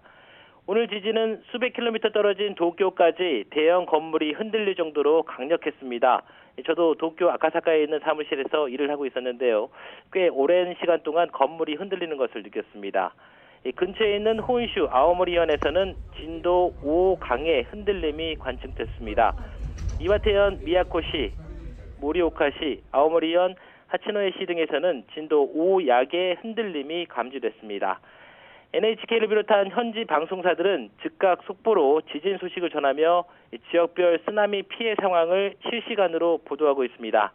지금까지는 뚜렷한 피해는 확인되지 않고 있습니다. 다카시청지도 긴급 기자회견을 열고 쓰나미 피해가 없도록 즉각 대피할 것을 당부했습니다. 지금까지 도쿄에서 YTN 이승배입니다. 경남 진주의 화물연대 집회 현장에서 조합원 3명이 차에 치여 1명이 숨지고 2명이 다쳤습니다. 경찰은 외부로 나가는 물류 차량을 조합원이 막아서다가 사고가 난 것으로 보고 있습니다. 보도에 이명준 기자입니다. 교통이 통제된 왕복 4차로의 물류센터 앞. 물류 차량이 줄지어 도로로 나옵니다. 곧이어 화물연대 조합원들이 첫 번째 물류 차량을 막아서며 저지에 나섭니다. 이 과정에서 조합원 일부가 물류 차량에 치였습니다. 물류를 저희는 저지하고 있었고 경찰은 저희를 기동대로 앞세워서 차량을 내보냈습니다.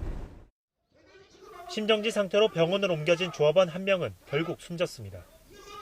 부상을 입고 병원으로 이송된 조합원 2명은 생명에 지장이 없는 것으로 확인됐습니다. 경찰은 물류 차량을 운전한 비조합원 40대 남성을 상대로 경위를 조사하고 있는데 살해의 고의성이 있는지도 들여다보고 있습니다. 사고 이후 집회 현장에선 화물연대 차량이 경찰 바리게이트 쪽으로 돌진하기도 했습니다. 경찰 기동대원 1명이 다쳐 병원으로 옮겨지고 차에 타고 있던 조합원 2명은 공무집행 방해 혐의로 현행범 체포됐습니다. 화물연대 경남본부는 BGF 리테일의 공동교섭을 촉구하기 위해 최근 집회를 벌여오고 있었습니다. 조합원들이 숨지거나 다치자 화물연대는 조합원 총집결과 총력투쟁을 선언했습니다. YTN 이명준입니다. 우회전할 때 횡단보도를 건너는 보행자가 있으면 반드시 멈춰야 하는 도로교통법이 3년 전부터 시행되고 있지만 여전히 잘 지켜지지 않고 있습니다. 경찰이 집중 단속에 나섰습니다. 표정우 기자가 현장을 다녀왔습니다. 교통경찰관이 우회전 차량을 잠시 멈춰 세웁니다. 보행자가 있는데도 그대로 지나쳤고 벌점 10점에 범칙금 6만 원을 맞았습니다. 네, 선생님, 도로교통법 제27조 1항 위반하셨고 벌점 10점에 범칙금 6만 원입니다. 지난 2023년부터 시행된 우회전 일시정지를 위반한 겁니다. 교차로에서 우회전할 때 이렇게 보행자 신호가 켜진 횡단보도를 만나면 건너는 사람이 있을 경우 반드시 일시정지해야 합니다. 전방 신호가 적색이어도 멈춰야 하는데 단속 1시간 만에 교차로 한 곳에서만 10건 넘게 적발됐습니다. 이런 거는 봐주셔야 돼요. 내가 이렇게 말을 했는데 듣는데 살짝 했는데 어쨌든 걸렸어. 우회전 교통사고는 지난해에만 14,000여 건 발생했고 이 가운데 75명이 숨졌습니다. 조금만 주의하고 교통법규를 지키면 인명피해를 크게 줄일 수 있는 겁니다. 당황스럽고 사람이 차 때문에 멈춰야 되나 싶고 아직 벌금 부과 안 하나 이런 생각하죠. 법을 지키려 잠시 멈춘 차량을 향해 뒷차가 경적을 울리는 잘못된 교통문화도 바뀌어야 합니다. 경찰은 우회전 일시정지 제도를 현장에 안착시키기 위해 2달 동안 집중 단속을 이어갈 예정입니다. YTN 표정우입니다. 네, 미국이 지난달 북한 핵시설 위치를 공개 거론한 정동영 통일부 장관의 발언 이후 대북 정보 공유를 일부 제한한 것으로 알려지면서 논란이 일고 있습니다.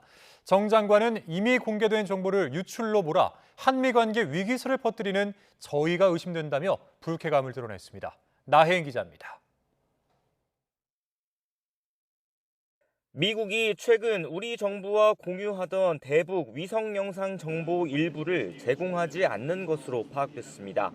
지난달 초 한미 정부가 공식 확인한 적 없는 북한 우라늄 농축시설 위치를 정동영 통일부 장관이 공개 거론했다는 점이 빌미가 됐습니다.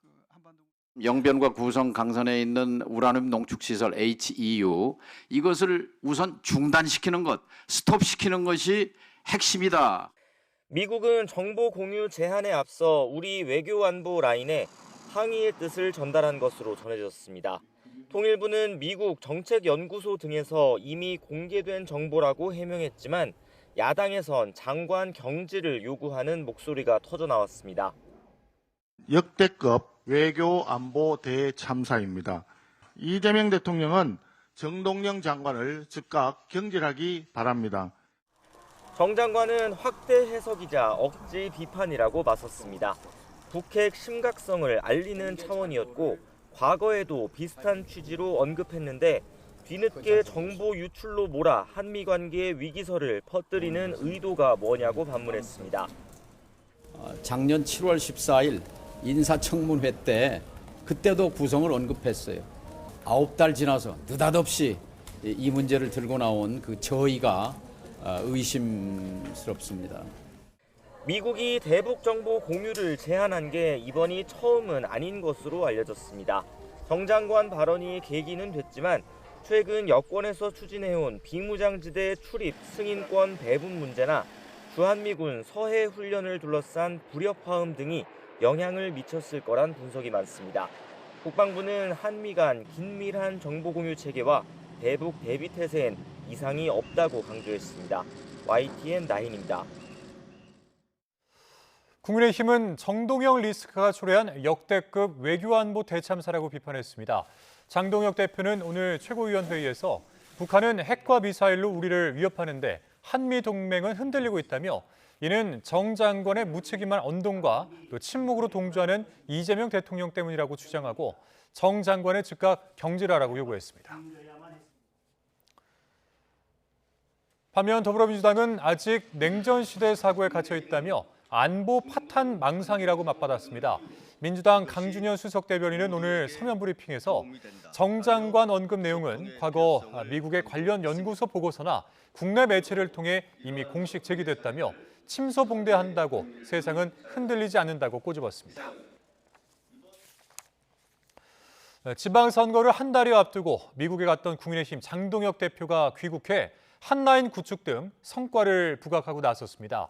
맹탕 방미 논란의 정면 돌파를 택한 셈인데 당내 비판은 여전한 상황입니다. 김철희 기자입니다.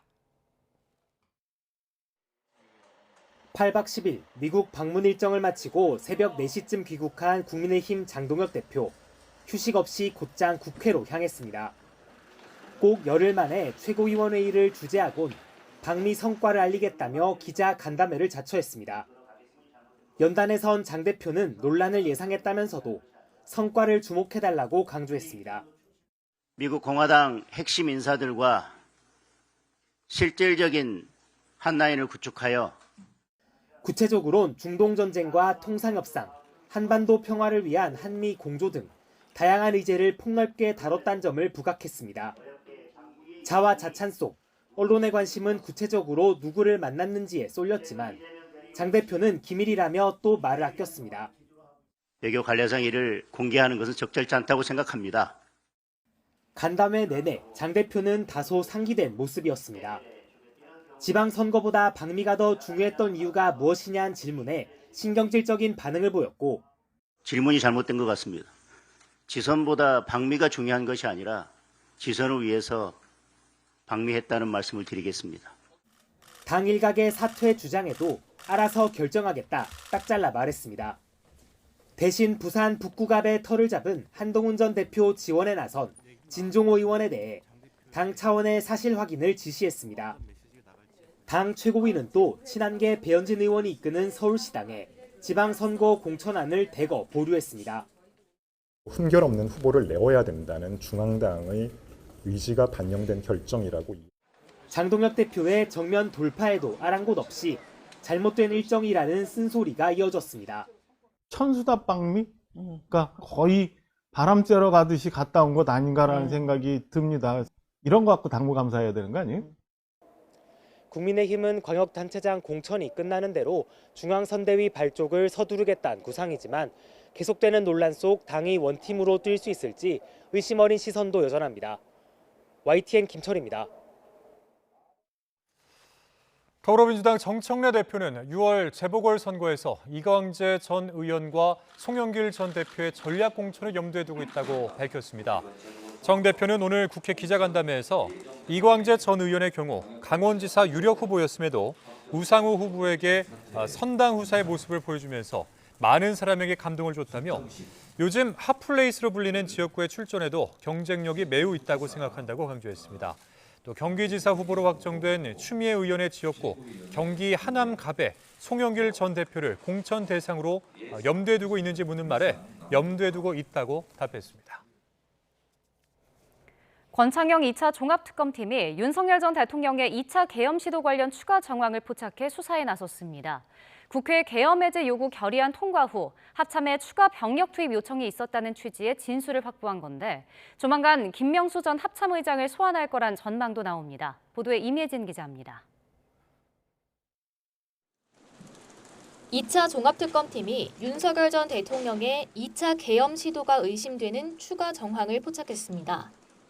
최근 전현직 합동참모본부 관계자 조사에서 국회 계엄 해제 요구 결의안 통과 이후 합참에 추가 병력 투입 요청이 있었다는 취지의 진술을 확보했던 겁니다.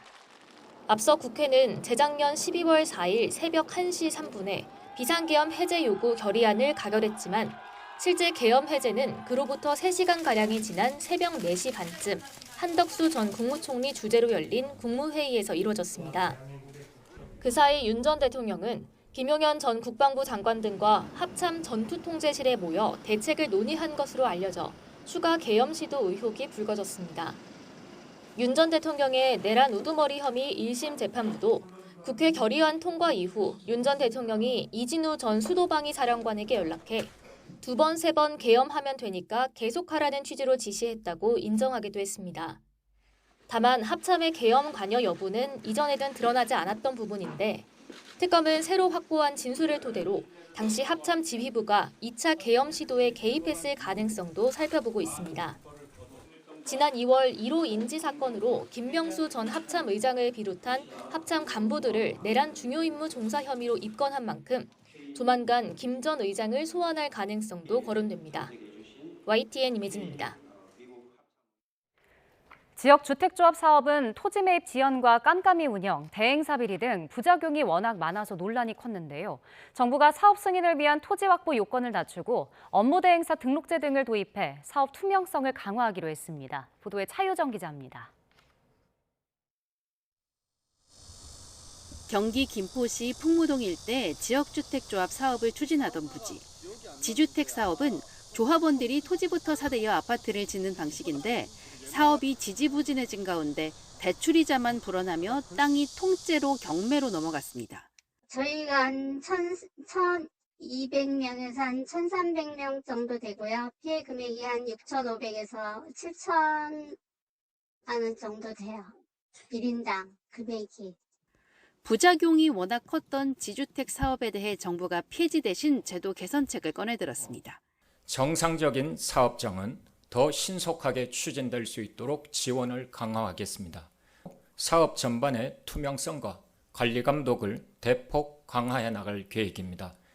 핵심은 사업 승인 단계로 넘어가기 위한 토지 확보 요건을 95%에서 80%로 완화해 사업 문턱을 대폭 낮춰주기로 한 점입니다. 지금 기준에선 사업이 과도하게 늘어지며 이자 비용이 불거나 5% 미만의 토지주가 과도한 보상금을 요구하며 버티는 문제도 빈번했습니다. 현재 운영 중인 618개 조합 가운데 사업계획 승인 문턱을 넘은 조합이 27%에 불과합니다. 토지 요건이 완화되면 나머지 20%에 대해선 매도 청구가 가능해지고 토지 확보 기간 단축으로 이자 부담이 줄어 사업성이 개선될 전망입니다. 그간 자본금도 없고 전문 지식도 부족한 업체가 한탕을 노리며 지주택 시장에 뛰어드는 사례도 많았는데 업무 대행사에도 자격을 도입합니다.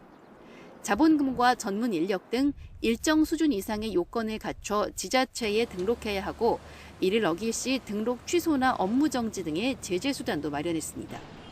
시공사가 공사비 증액을 요구할 때 최초 공사비 대비 5% 이상 증액 등 일정 요건에 해당하면 전문기관 검증도 의무화합니다.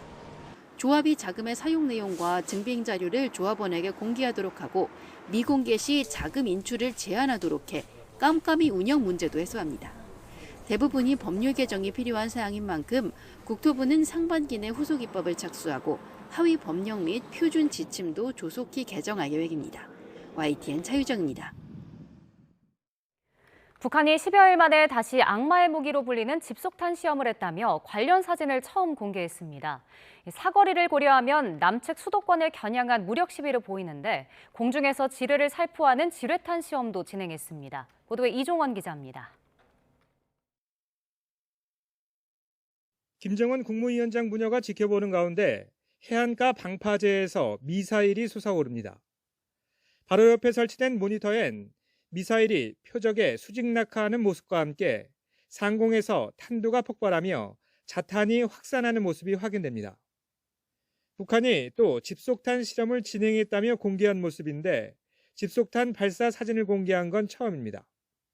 고밀도 진압 타격 능력을 증대시키는 것은 군사행동 실천에서 커다란 의의를 가진다고 하시면서 시험 결과에 대만족을 표시하셨습니다. 북한 매체들은 집속탄을 탑재한 미사일 기종이 화성 11 나형이라고 밝혔습니다. 10여일 전 집속탄 발사에 사용했던 화성 11 가형보다 길이와 직경이 줄어든 형태로 비행거리는 136km였습니다. 남측 수도권을 겨냥한 무력 시위로 보입니다. 또 미사일 5기를 쏘아 올려 축구장 20개 가까운 면적이 초토화됐다며 지난번 실험보다 파괴력이 2배 가까이 늘어난 점을 과시했습니다. 북한의 군사적 동향을 예의주시하고 있으며 어떠한 도발에도 대응할 수 있는 압도적 능력과 태세를 유지하고 있습니다. 북한은 이스라엘의 최강 방공망이 이러한 집속탄의 무력화되는 걸 지켜본 뒤 연일 실험에 열을 올리는 모습입니다.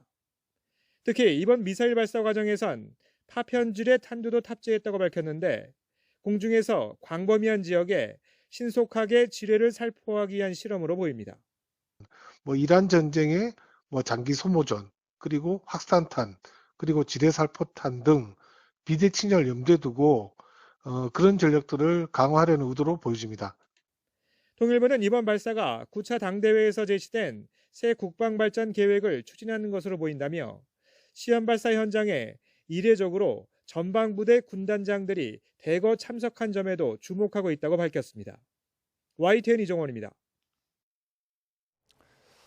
대전 동물원에서 탈출한 늑대 늑구가 탈출 9일 만에 생포된 뒤 현재 회복 중에 있습니다. 대전시장이 직접 근황을 올리는가 하면 늑구 빵까지 나오며 폭발적인 관심이 이어지고 있습니다. 이 같은 인기의 이유를 김승환 기자가 짚어봤습니다.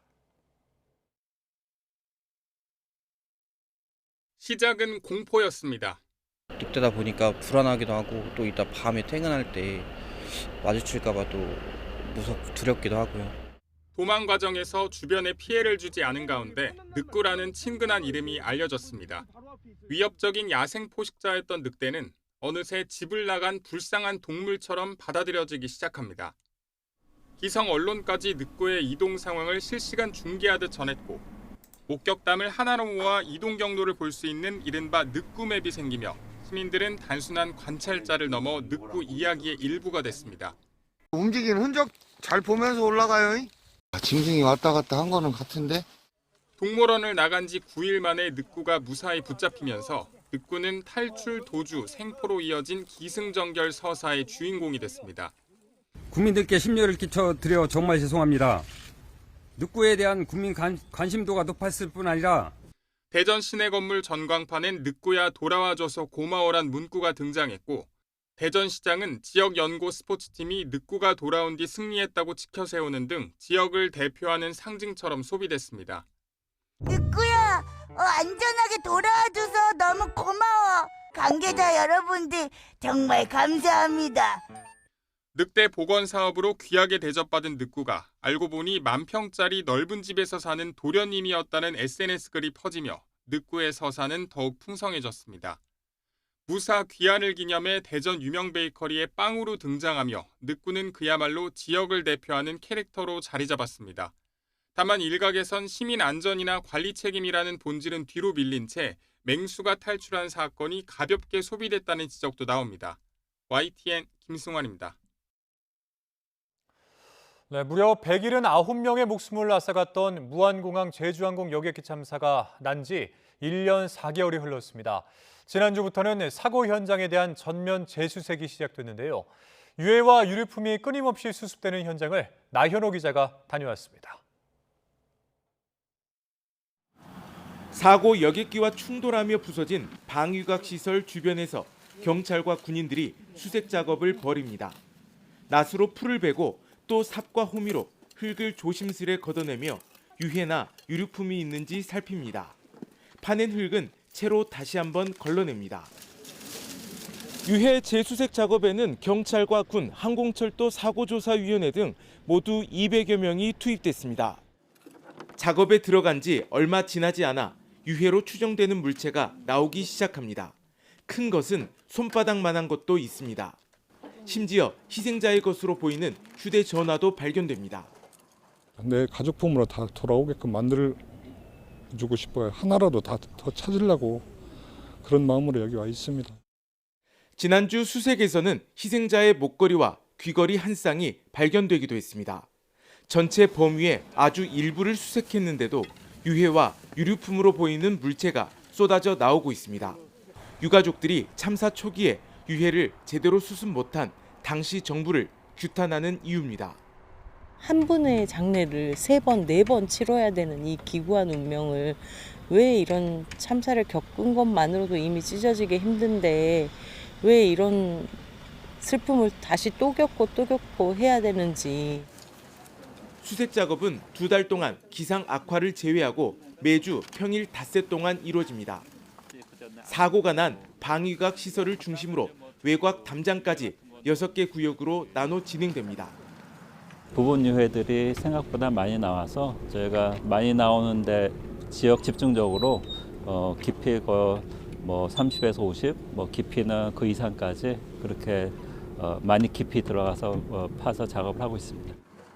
무려 179명이 희생된 대형 참사지만 1년 4개월이 넘도록 구속된 책임자는 아무도 없습니다. 유가족들은 온전한 유해 수습과 함께 하루빨리 진상이 규명되기를 기다리고 있습니다. YTN 나연호입니다. 방송인 박나래 씨의 집에서 수천만 원대 금품을 훔친 혐의로 기소된 30대 남성에게 실형이 확정됐습니다. 대법원 1부는 정모 씨에게 절도와 야간 주거 침입 혐의로 징역 2년을 선고한 원심 판결을 지난 16일 상고 기각으로 확정했습니다. 정 씨는 지난해 4월 서울 용산구에 있는 박 씨의 집에 침입해 수천만 원 상당의 금품을 훔쳐 달아난 혐의로 재판에 넘겨졌습니다. 공정거래위원회가 드럭스토어 올리브영과 생활용품점 다이소에 대한 현장 조사에 착수했습니다. 관련 업계에 따르면 공정위는 오늘 올리브영을 운영하는 CJ 올리브영 본사와 다이소를 운영하는 아성 다이소 본사의 조사관을 파견해 납품업체와의 거래 자료를 수집 중입니다. 공정위는 두 업체가 대규모 유통업에서의 거래 공정화에 관한 법률에 저촉되는 행위를 했는지 집중적으로 살펴보는 것으로 전해졌습니다.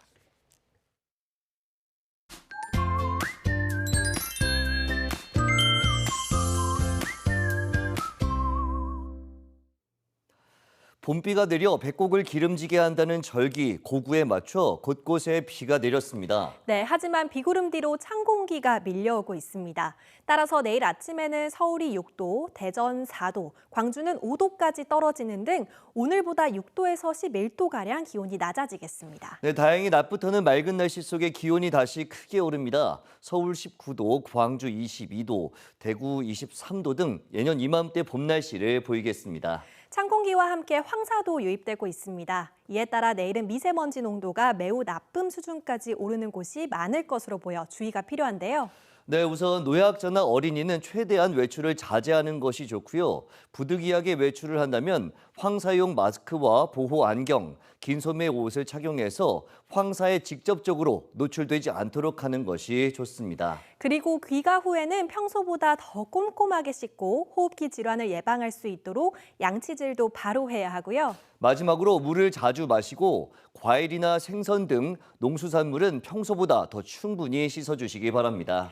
맑은 날씨 속에 중부 내륙 지역은 대기 건조함이 계속되겠습니다. 바람도 강하기 때문에 화재 예방에 더욱 신경 쓰셔야겠습니다. 모레도 공기가 무척 탁한 가운데 오후에 제주도를 시작으로 목요일에는 남부지방에 또다시 비가 내릴 전망입니다. 날씨 캔버스의 김수연, 이혜민이었습니다.